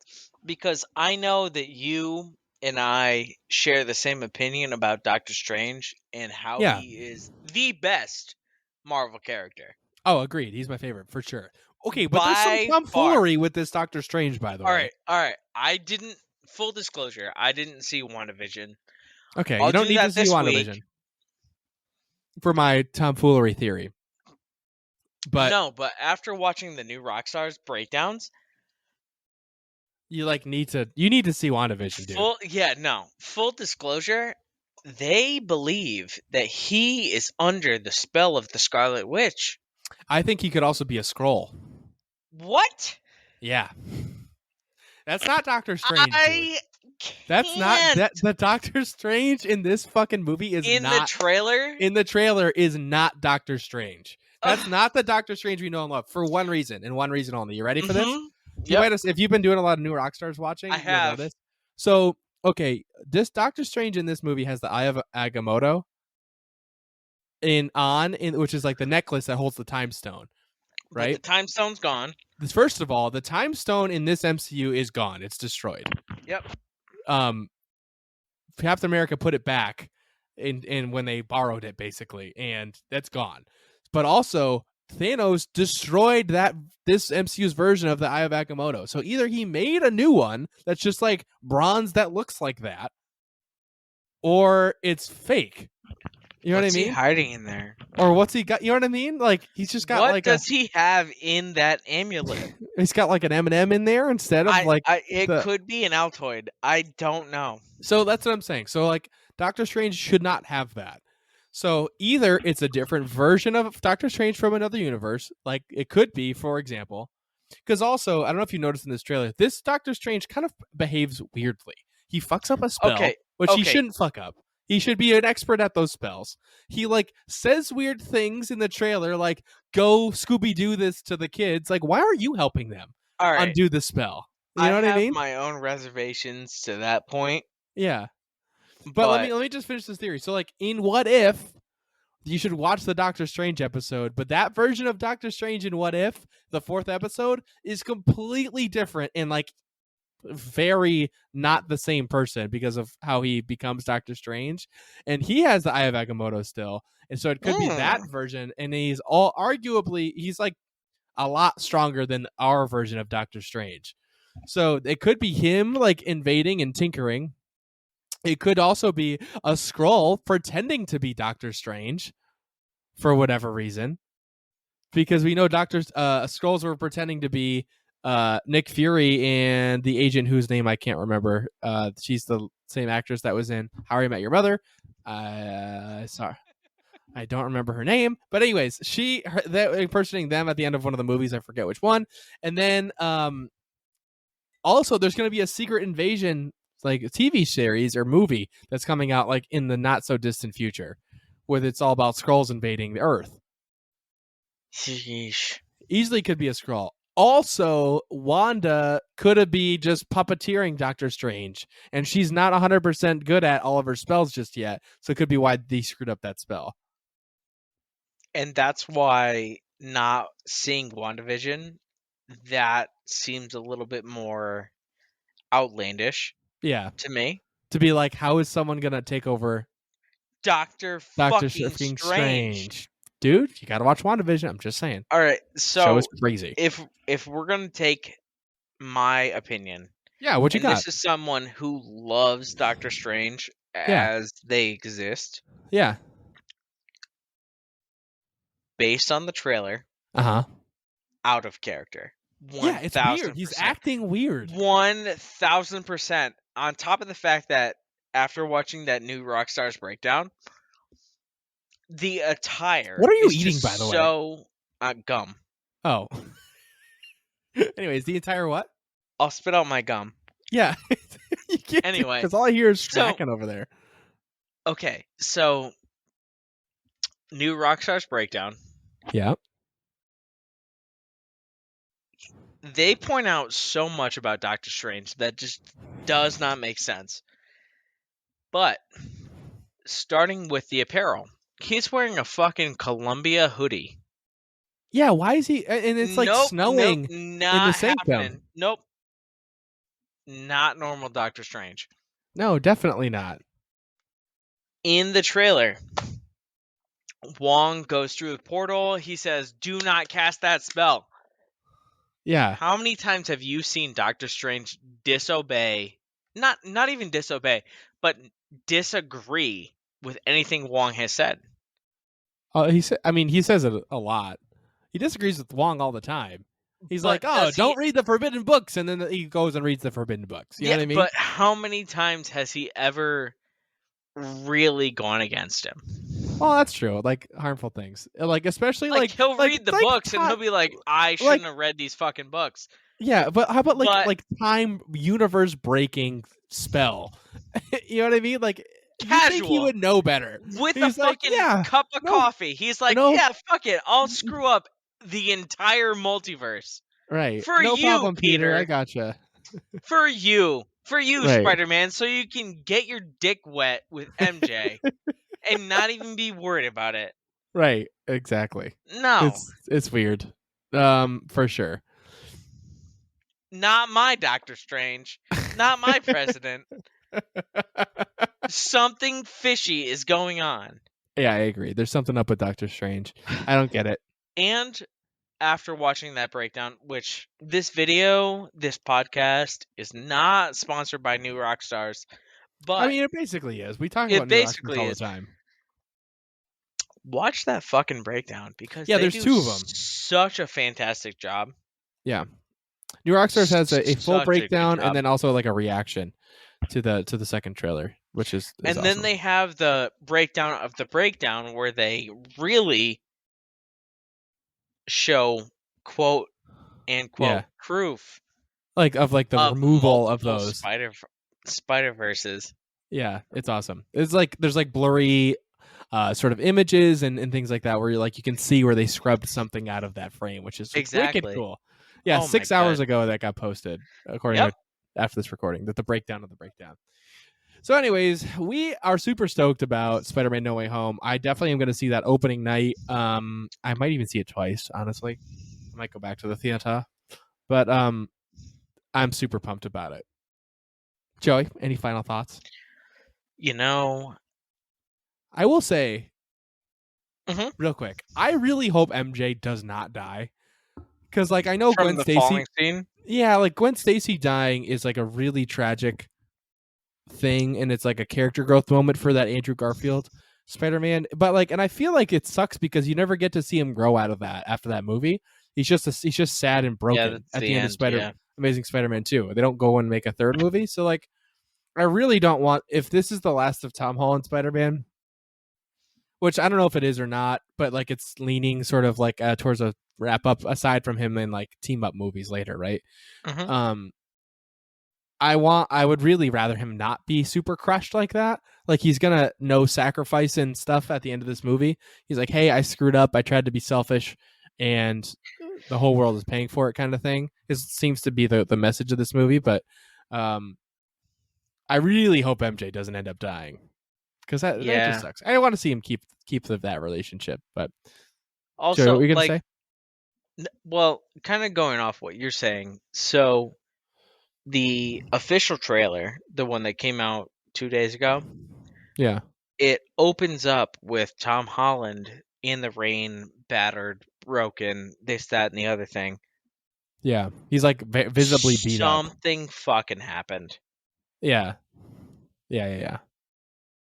And we end the trailer with him almost saving MJ, but almost grabbing MJ's arm. Which at the end of the day, why wouldn't you use your webs? Maybe he was out of webs. Out of webs, my ass. Well, dude, those are artificial. The webs are artificial. He's not Tobey Maguire Spider-Man, where he's just coming webs out of his wrist. I get it, and we're gonna get the whole Tom Holland origin story because he mentioned it a second time. That he got bit by a spider. I would be cool to know a little bit more about how the hell that happened, but whatever. Just a quick. I want like less than 3 minutes of that. Of the I got bit by a spider, and now I'm Spider-Man. Yeah, real quick. Okay, timeout. I don't need to see that again. 30 seconds. Did Tom Holland ever wear glasses? No. That's what I'm saying. So even in the comics, Spider-Man, aka Peter Parker, has always worn glasses. And then he becomes Spider-Man and doesn't need the glasses. And he's like, you know what? Fuck this shit. Yeah, well, his vision gets better because of the spider bite. Yeah. Never happened in the newest ones. Well, because Tom Holland's Spider-Man never got an origin story. He's just like already Spider-Man. Yeah, which like I appreciate. I kind of like that. Marcus makes this point all the time too, where he's like, "Dude, I've seen the origin story. Like particularly with Spider-Man. He's like, I don't want to see any other Spider-Mans get bit by a spider. Like, let's go. Well, give him the powers and let's go. We don't need to see the origin story. You know, Spider-Man is special.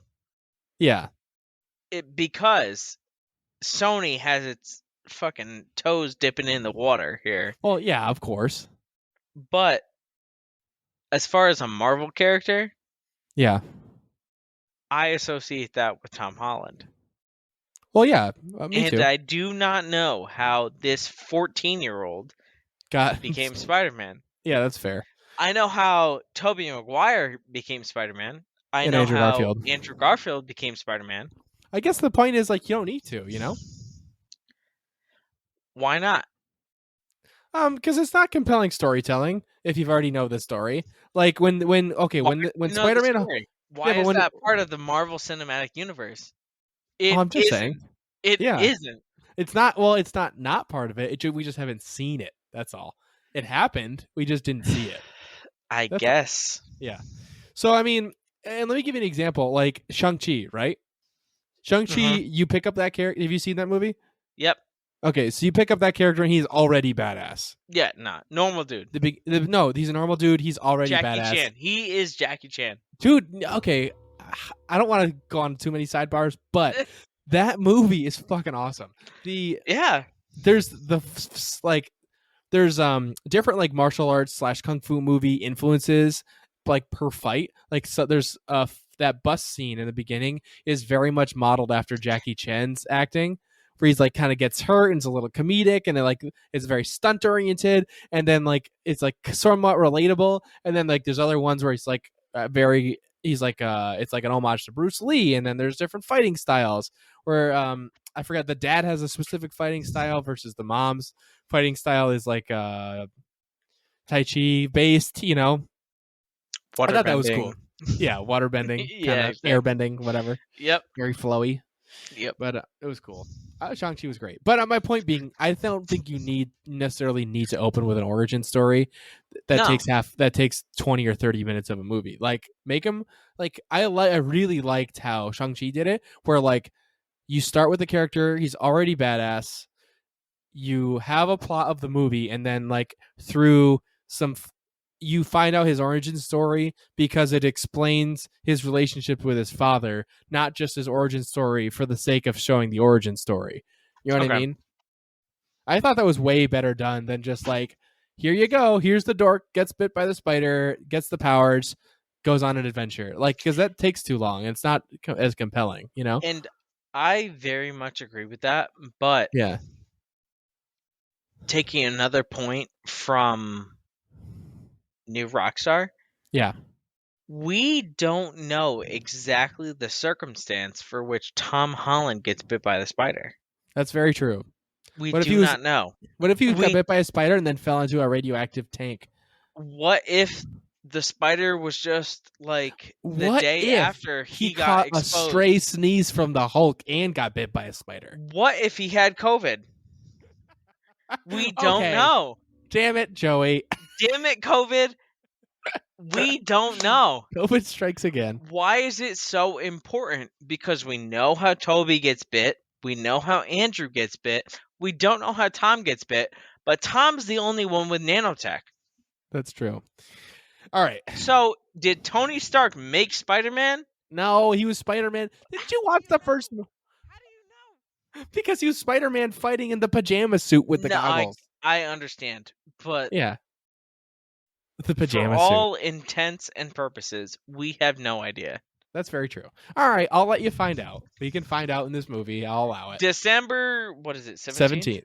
Yep. I think it's I think it's a month from today. From It'll yesterday. be fucking tasty. That's what Hey. it'll be.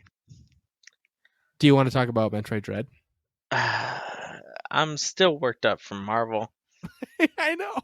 But I want to hear your experience with Metroid Dread, considering it is the freshest in your mind. Yeah, so I played 45 minutes or so of Metroid Dread right before we started recording. I played the demo because I did not want to buy the full game, because I probably won't play the full game, full disclosure. I'm just not a platformer person. As I alluded to in my What Have You Been Up To section, I'm really fucking bad at this. Like, usually I'm pretty good at first-person shooters. I'm pretty good at most like action RPGs. I can kind of figure it out after a little while. And I am awful at platformers. Like, awful. There's a segment in the game, in the intro, where like you have to jump, and the arc of your jump matters, right? Like, so you have a highest peak, so where you jump from in relation to what you're trying to jump at matters. And it took me no less than 20 minutes of just jumping at this one ledge to actually fucking get it. In addition to Snapchatting me. Yeah, and I had to Snapchat call Joey, or like, yeah, I called him and like, how the hell do you get past this part? Because I thought I was just doing it wrong, or like I was missing something. It turns out I just suck. You have to like shoot this box that's on the ledge, and then immediately run at it from the correct spot and jump, and then you will hit the correct height and go. But I was either too close or too far away, and I was hitting the wall before the ledge and not ever being able to grab it. Or my timing would be off, and it'd take too long to jump, and the box would reappear, and I couldn't grab the ledge. So it took me literally 20 minutes to jump to a ledge. And then, of course, I Snapchat Joey, and the next try, I get it. And I'm like, Are you kidding me? But the next try, I jumped like a full like height of the character Samus, like higher than I did before. So I was like, oh, okay. You have to run and jump at the right spot, and then you jump a little bit higher than normal. It's like the game's teaching you that, hey, there's a way to jump higher. But it was a painful 20-minute lesson because I just suck at platformers. But the fighting was interesting. I like how the enemies are not like one-shot kills. So you actually have to like try a little bit, and your upgrades like really matter. I know I got like a temporary boost with the Omega Cannon. I called it the Kamehameha Cannon to kill I forgot what they're called, the robot guys. Emmys. Yeah, one of the Emmys. And that was cool that it was like transient. I have a feeling like later in the game you can like keep that permanently or something. Nope. Oh, well, I'm sure you get upgrades to your cannon later, but it like makes you sort of appreciate the upgrades, you know? Like you get missiles and then you get a little bit better missiles. I felt like the gear progression was kind of nice. To be like, okay, it felt satisfying that it like kills things much easier, especially when your starter cannon already is not very powerful, you know? Mm-hmm. The enemy like difficulty was nice. It was also interesting how like those Emmys are like invincible almost, like to start. So you end up killing you. I came across two. I killed the first one with like that temporary upgrade, the Mega Cannon. Oh, it's Omega Cannon. But then you lose that basically right after you kill it, and then I'm going along platform and doing my thing. And then I find another one. It's got even more armor, and I'm just screwed. And you have to like literally run away from it. And I thought that was cool. It felt like a horror element to the platformer. You know, it reminds me of like the stages of like Metroid from the Super Smash Bros. Melee on the GameCube, where like the acid would come up. Yep. Like it just builds that like sense of tension into Metroid. You know, it's like, oh, you've got the sci-fi platformer, but then you've got this sense of like urgency throughout the whole thing. You know, you're a cool badass character, but then like crazy shit's happening. So like even though you're badass, it's just even more crazy, and you gotta still have that sense of urgency and adventure, like you're actually running around on this crazy planet. That like it's like almost scary but not scary, you know, just like it gives me that little bit of like, oh shit, tension the whole time. Mm-hmm. Which is cool. I appreciate the vibe of Metroid for sure. So Joey played like the whole game. Joey is the resident. Well, pretty much. But Joey's played and I know Marcus had only played the demo also, but so his input was probably about similar to mine, because I know he's bad at platformers too. But the Joey played a lot of this game, and he loves Metroid. So I'm really curious to see what you thought. Yeah, You no. want to take If us I through your could, notes here? we could, but You don't have to go through all of it, but give you the whatever at you the want. at the end of the day, you're talking about someone who wanted their first tattoo to be the fucking Metroid emblem Yeah. with the Samus S and the morph ball behind it. My Wait, favorite video was your game. first tattoo not that? My first tattoo was Jurassic Park. So it was Okay, that's toss fair. up Wait, between put your Metroid mic and back in front of your face. There you go. It was a toss up between Metroid and Jurassic Park Yeah. as to what my first tattoo was going to be. Uh-huh. But so we spent a decent amount of time during this podcast talking about the Game Boy. Yep. I had a Game Boy Advance and a Game Boy Advance SP, and do you know what the only game I played was? Which Metroid? Metroid Fusion. Nice. Metroid Dread is the sequel to Metroid Fusion 19 Oh my God. years later. That's so crazy. From So- 2001? Yeah. Wow. Disgusting. 2002. Anyway, so the whole idea of Samus is that she is a bounty hunter that is contracted by the Galactic Federation to destroy the Metroids. The Metroid is basically the COVID of their galaxy. Yeah, they like take over the minds of people, right? these creatures? Disgusting. They are the alpha organism.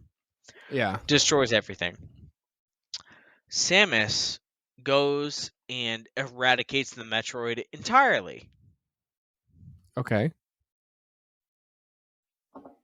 Except Dun dun dun. there is a parasite called the X.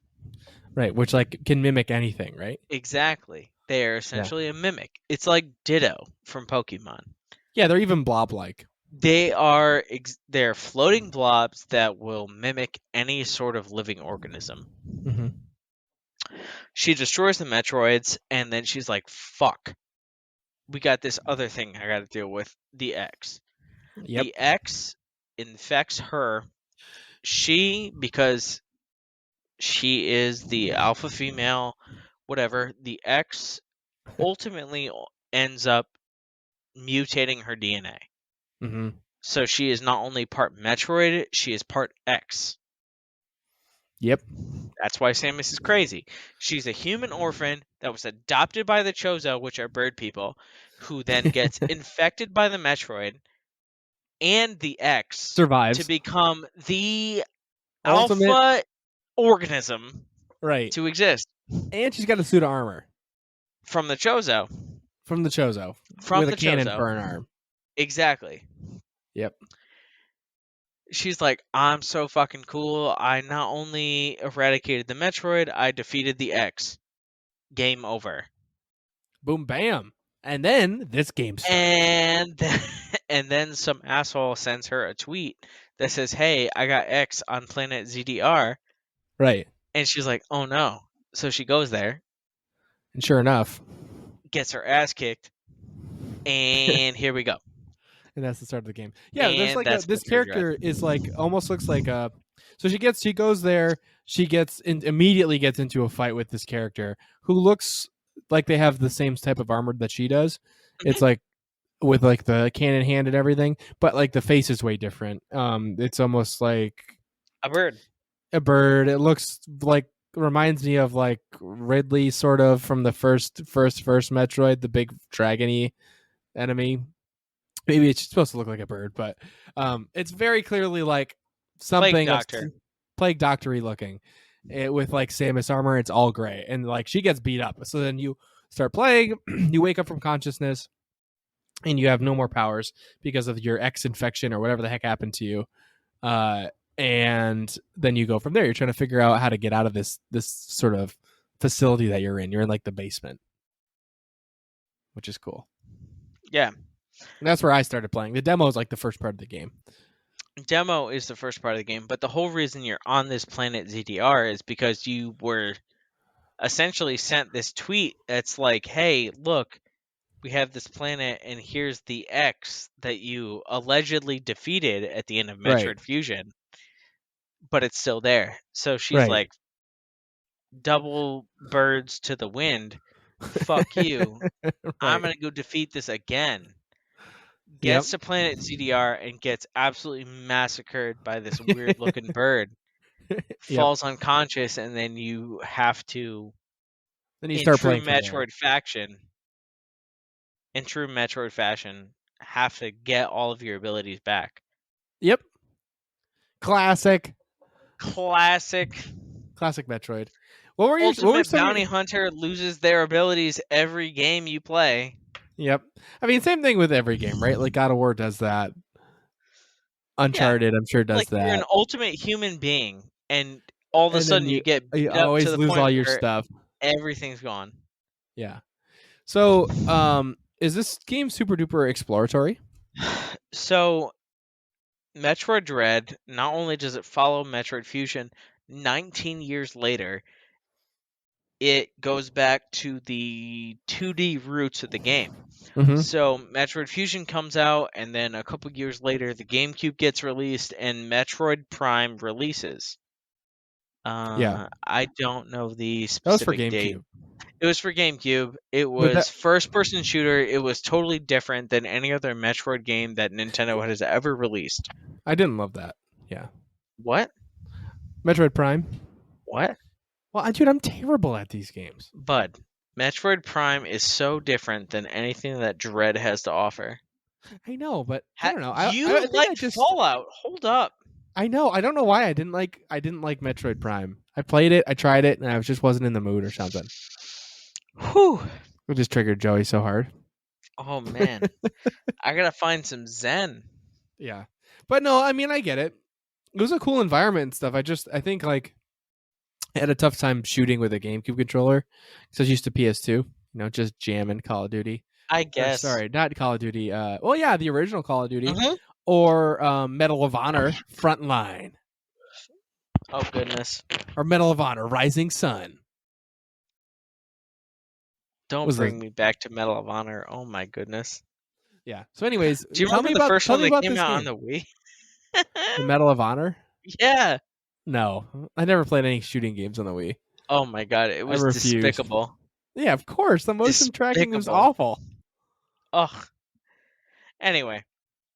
Fusion comes out, Game Boy Advance, blah, blah, blah. Cool. Okay, take me to this game. We're in Dread already.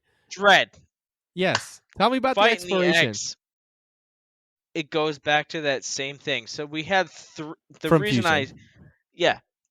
So over that 20 years or so, we had this first-person shooter aspect of Metroid. Yeah. Between Prime 1, Prime 2 Echoes, and Prime 3 Corruption. Yeah.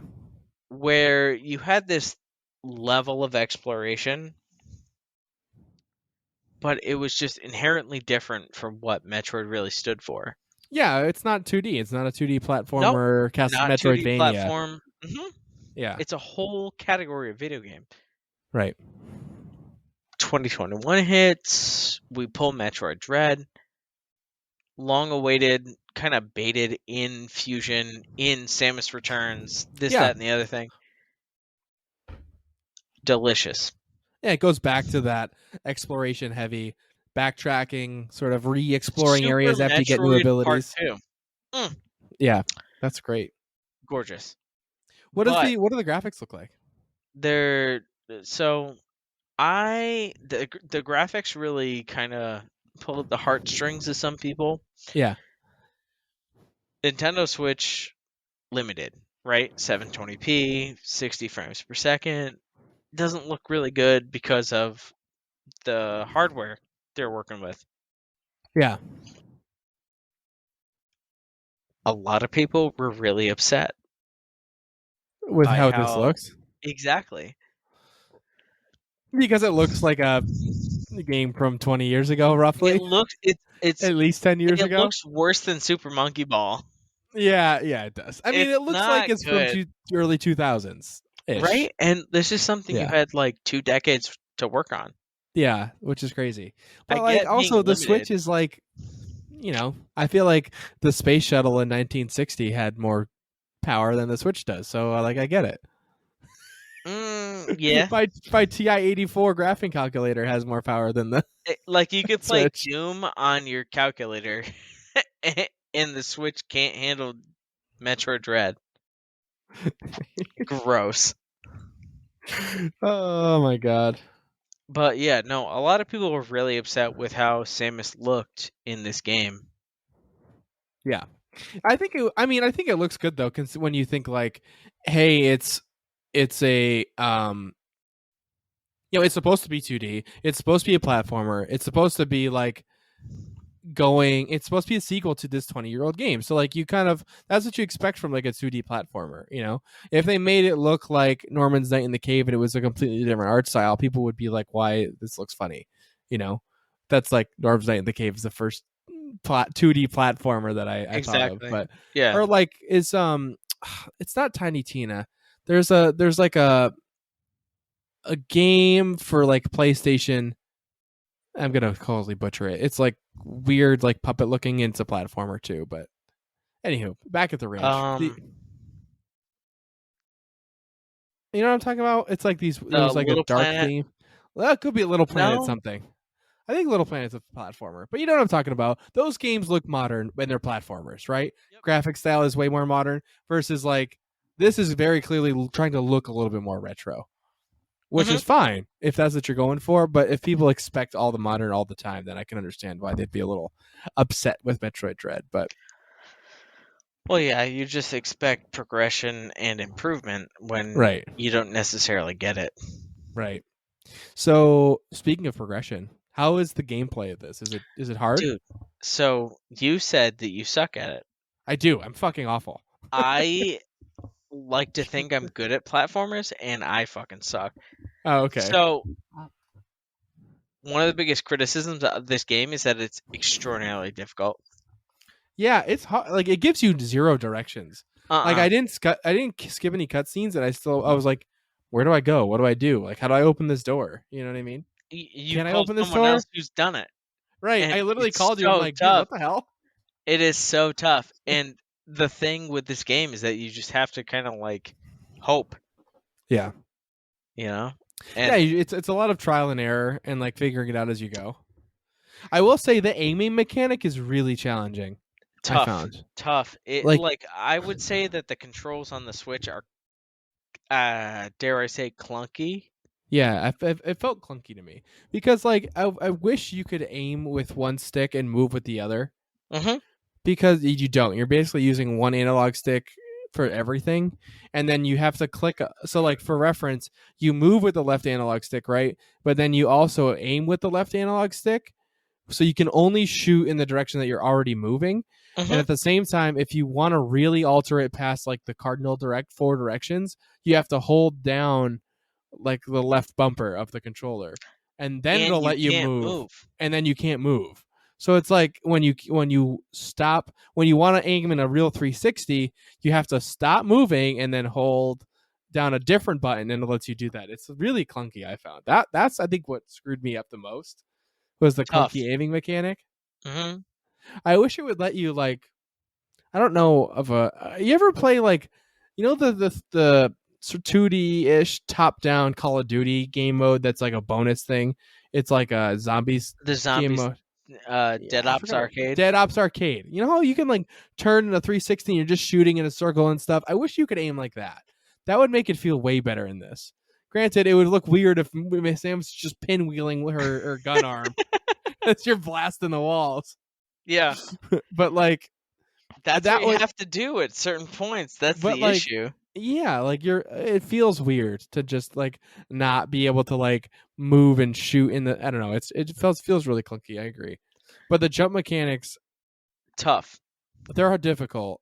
I suck at them anyways, but it's like Mario where like if you jump, you got to be the certain distance away from the ledge to get the proper like height on your jump to hit the arc.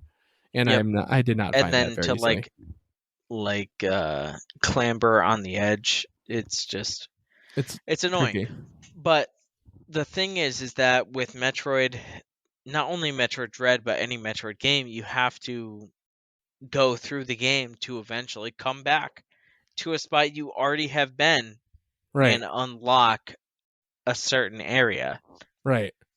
Which is So kind you of need, cool. yeah, it's really cool, but it can also be frustrating because you know that eventually you'll be able to access this part, but you Yeah. can't right now, and you don't Right. know when you'll be able to. Yeah, And a that's rough. prime example of that is the Morph Ball. So anybody who's even Yeah. looked at a Metroid game knows that Samus can turn herself into a little spear. Yeah, a little ball and roll around and get into Little ball, roll around, set off the like bombs, do her thing. yeah, that's a prime function of like the Metroid character. Normal. Samus. Very normal. It's Yeah. one of the first upgrades you get, In like every other game. except for this one. Yeah, I even what's kind of frustrating, like literally within like probably 2 minutes of gameplay in the demo, not even. You find something that you can only do with the morph ball, and like you don't get it till way later, right? Yeah, no, like They like wave it past in the your face, demo. ha. They like wave it in your face, ha ha ha. You know this ability everyone knows about. Like, yeah, you don't have that, and you need it. Good, and like sucks to suck. And that's like one of the key components of a Metroid game, Yeah. which So is like I extremely found that frustrating. I found that frustrating too. I thought like it's so ingrained in Metroid. I thought I would like didn't catch the tutorial where it showed you how to do it with like I was pressing like the D pad and like all the buttons I didn't use yet to like find the button that did that, you know?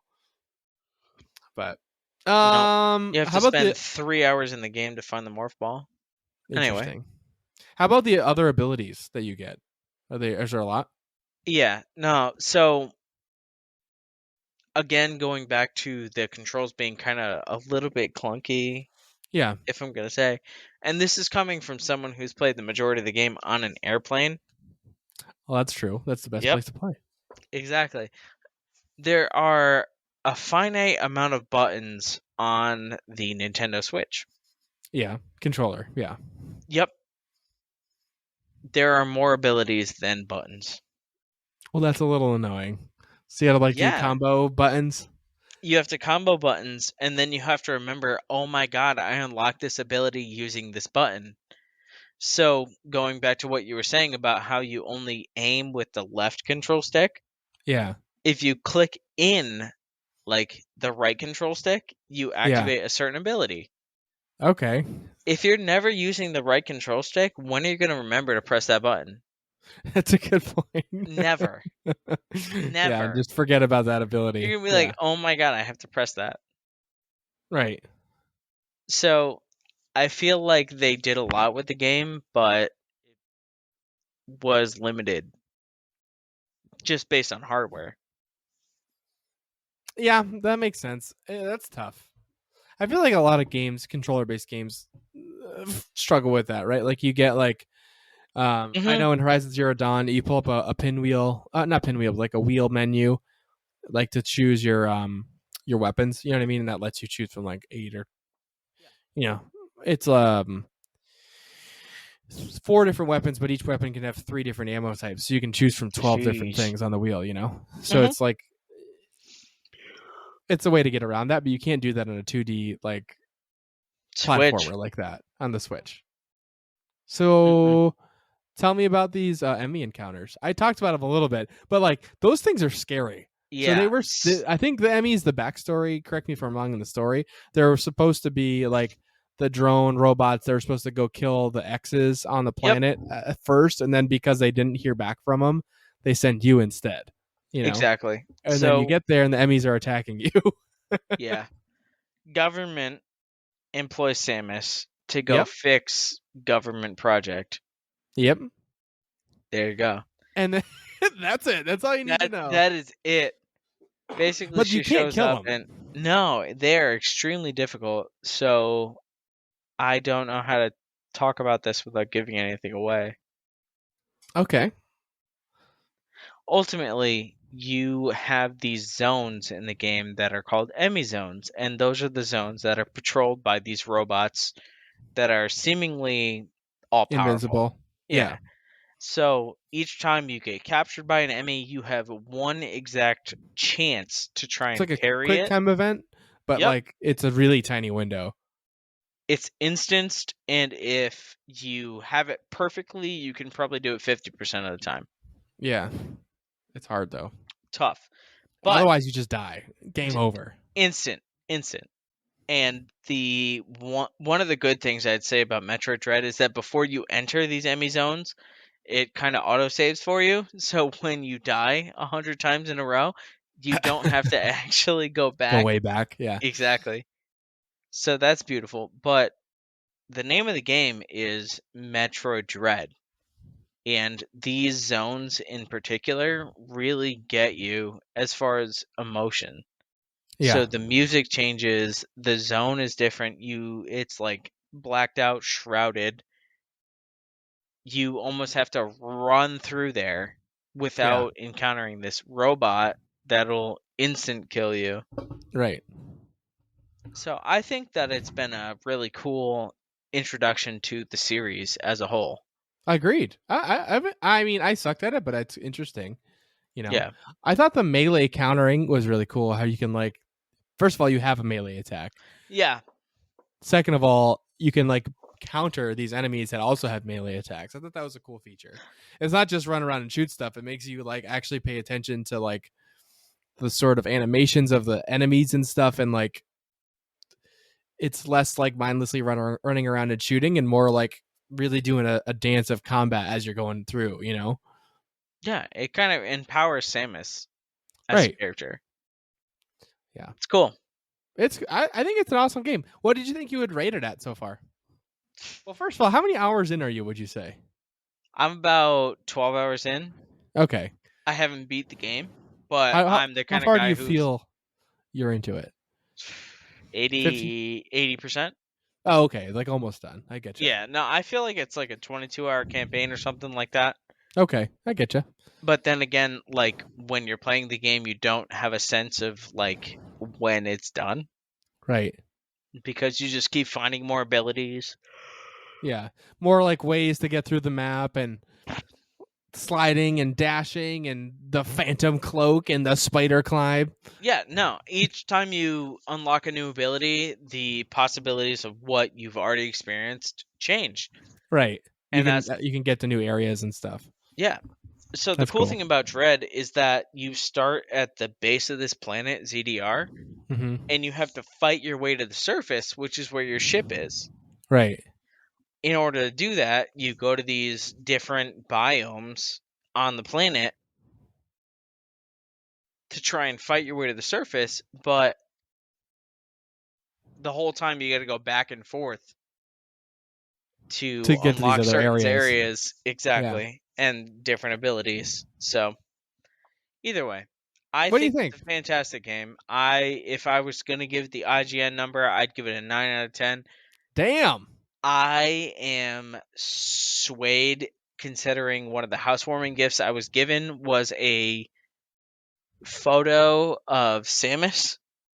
Oh, that's cool. Oh yeah, I've seen it. You've seen it, where it's like one of those things where you move across and it's like one of those 3D cards that if you bend it a certain way, it shows a different photo. Yeah. And it's And Samus in and out of the helmet, right? exactly. If you walk by, it's Samus, and then it's Zero Suit Samus, and then it's her in her power suit again. Yeah, that's cool. But if I was a normal human being, I'd give it like a 7. Okay, that makes sense.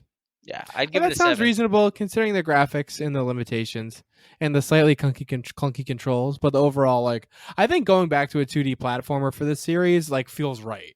You know, I'm not like a diehard where it Metroid started. fan, but it's where it started. That's a lot of the core mechanics of the game is like that exploration in 2D, you know, platforming and things. And I feel like this is like almost there. You know, if you iron out the clunky controls, I think you get to an 8 or a 9 easily. You know, like the graphics are forgivable considering the Switch and considering it's a 2D platformer anyways. And it's like paying homage or like really just being a sequel to that early 2000s game.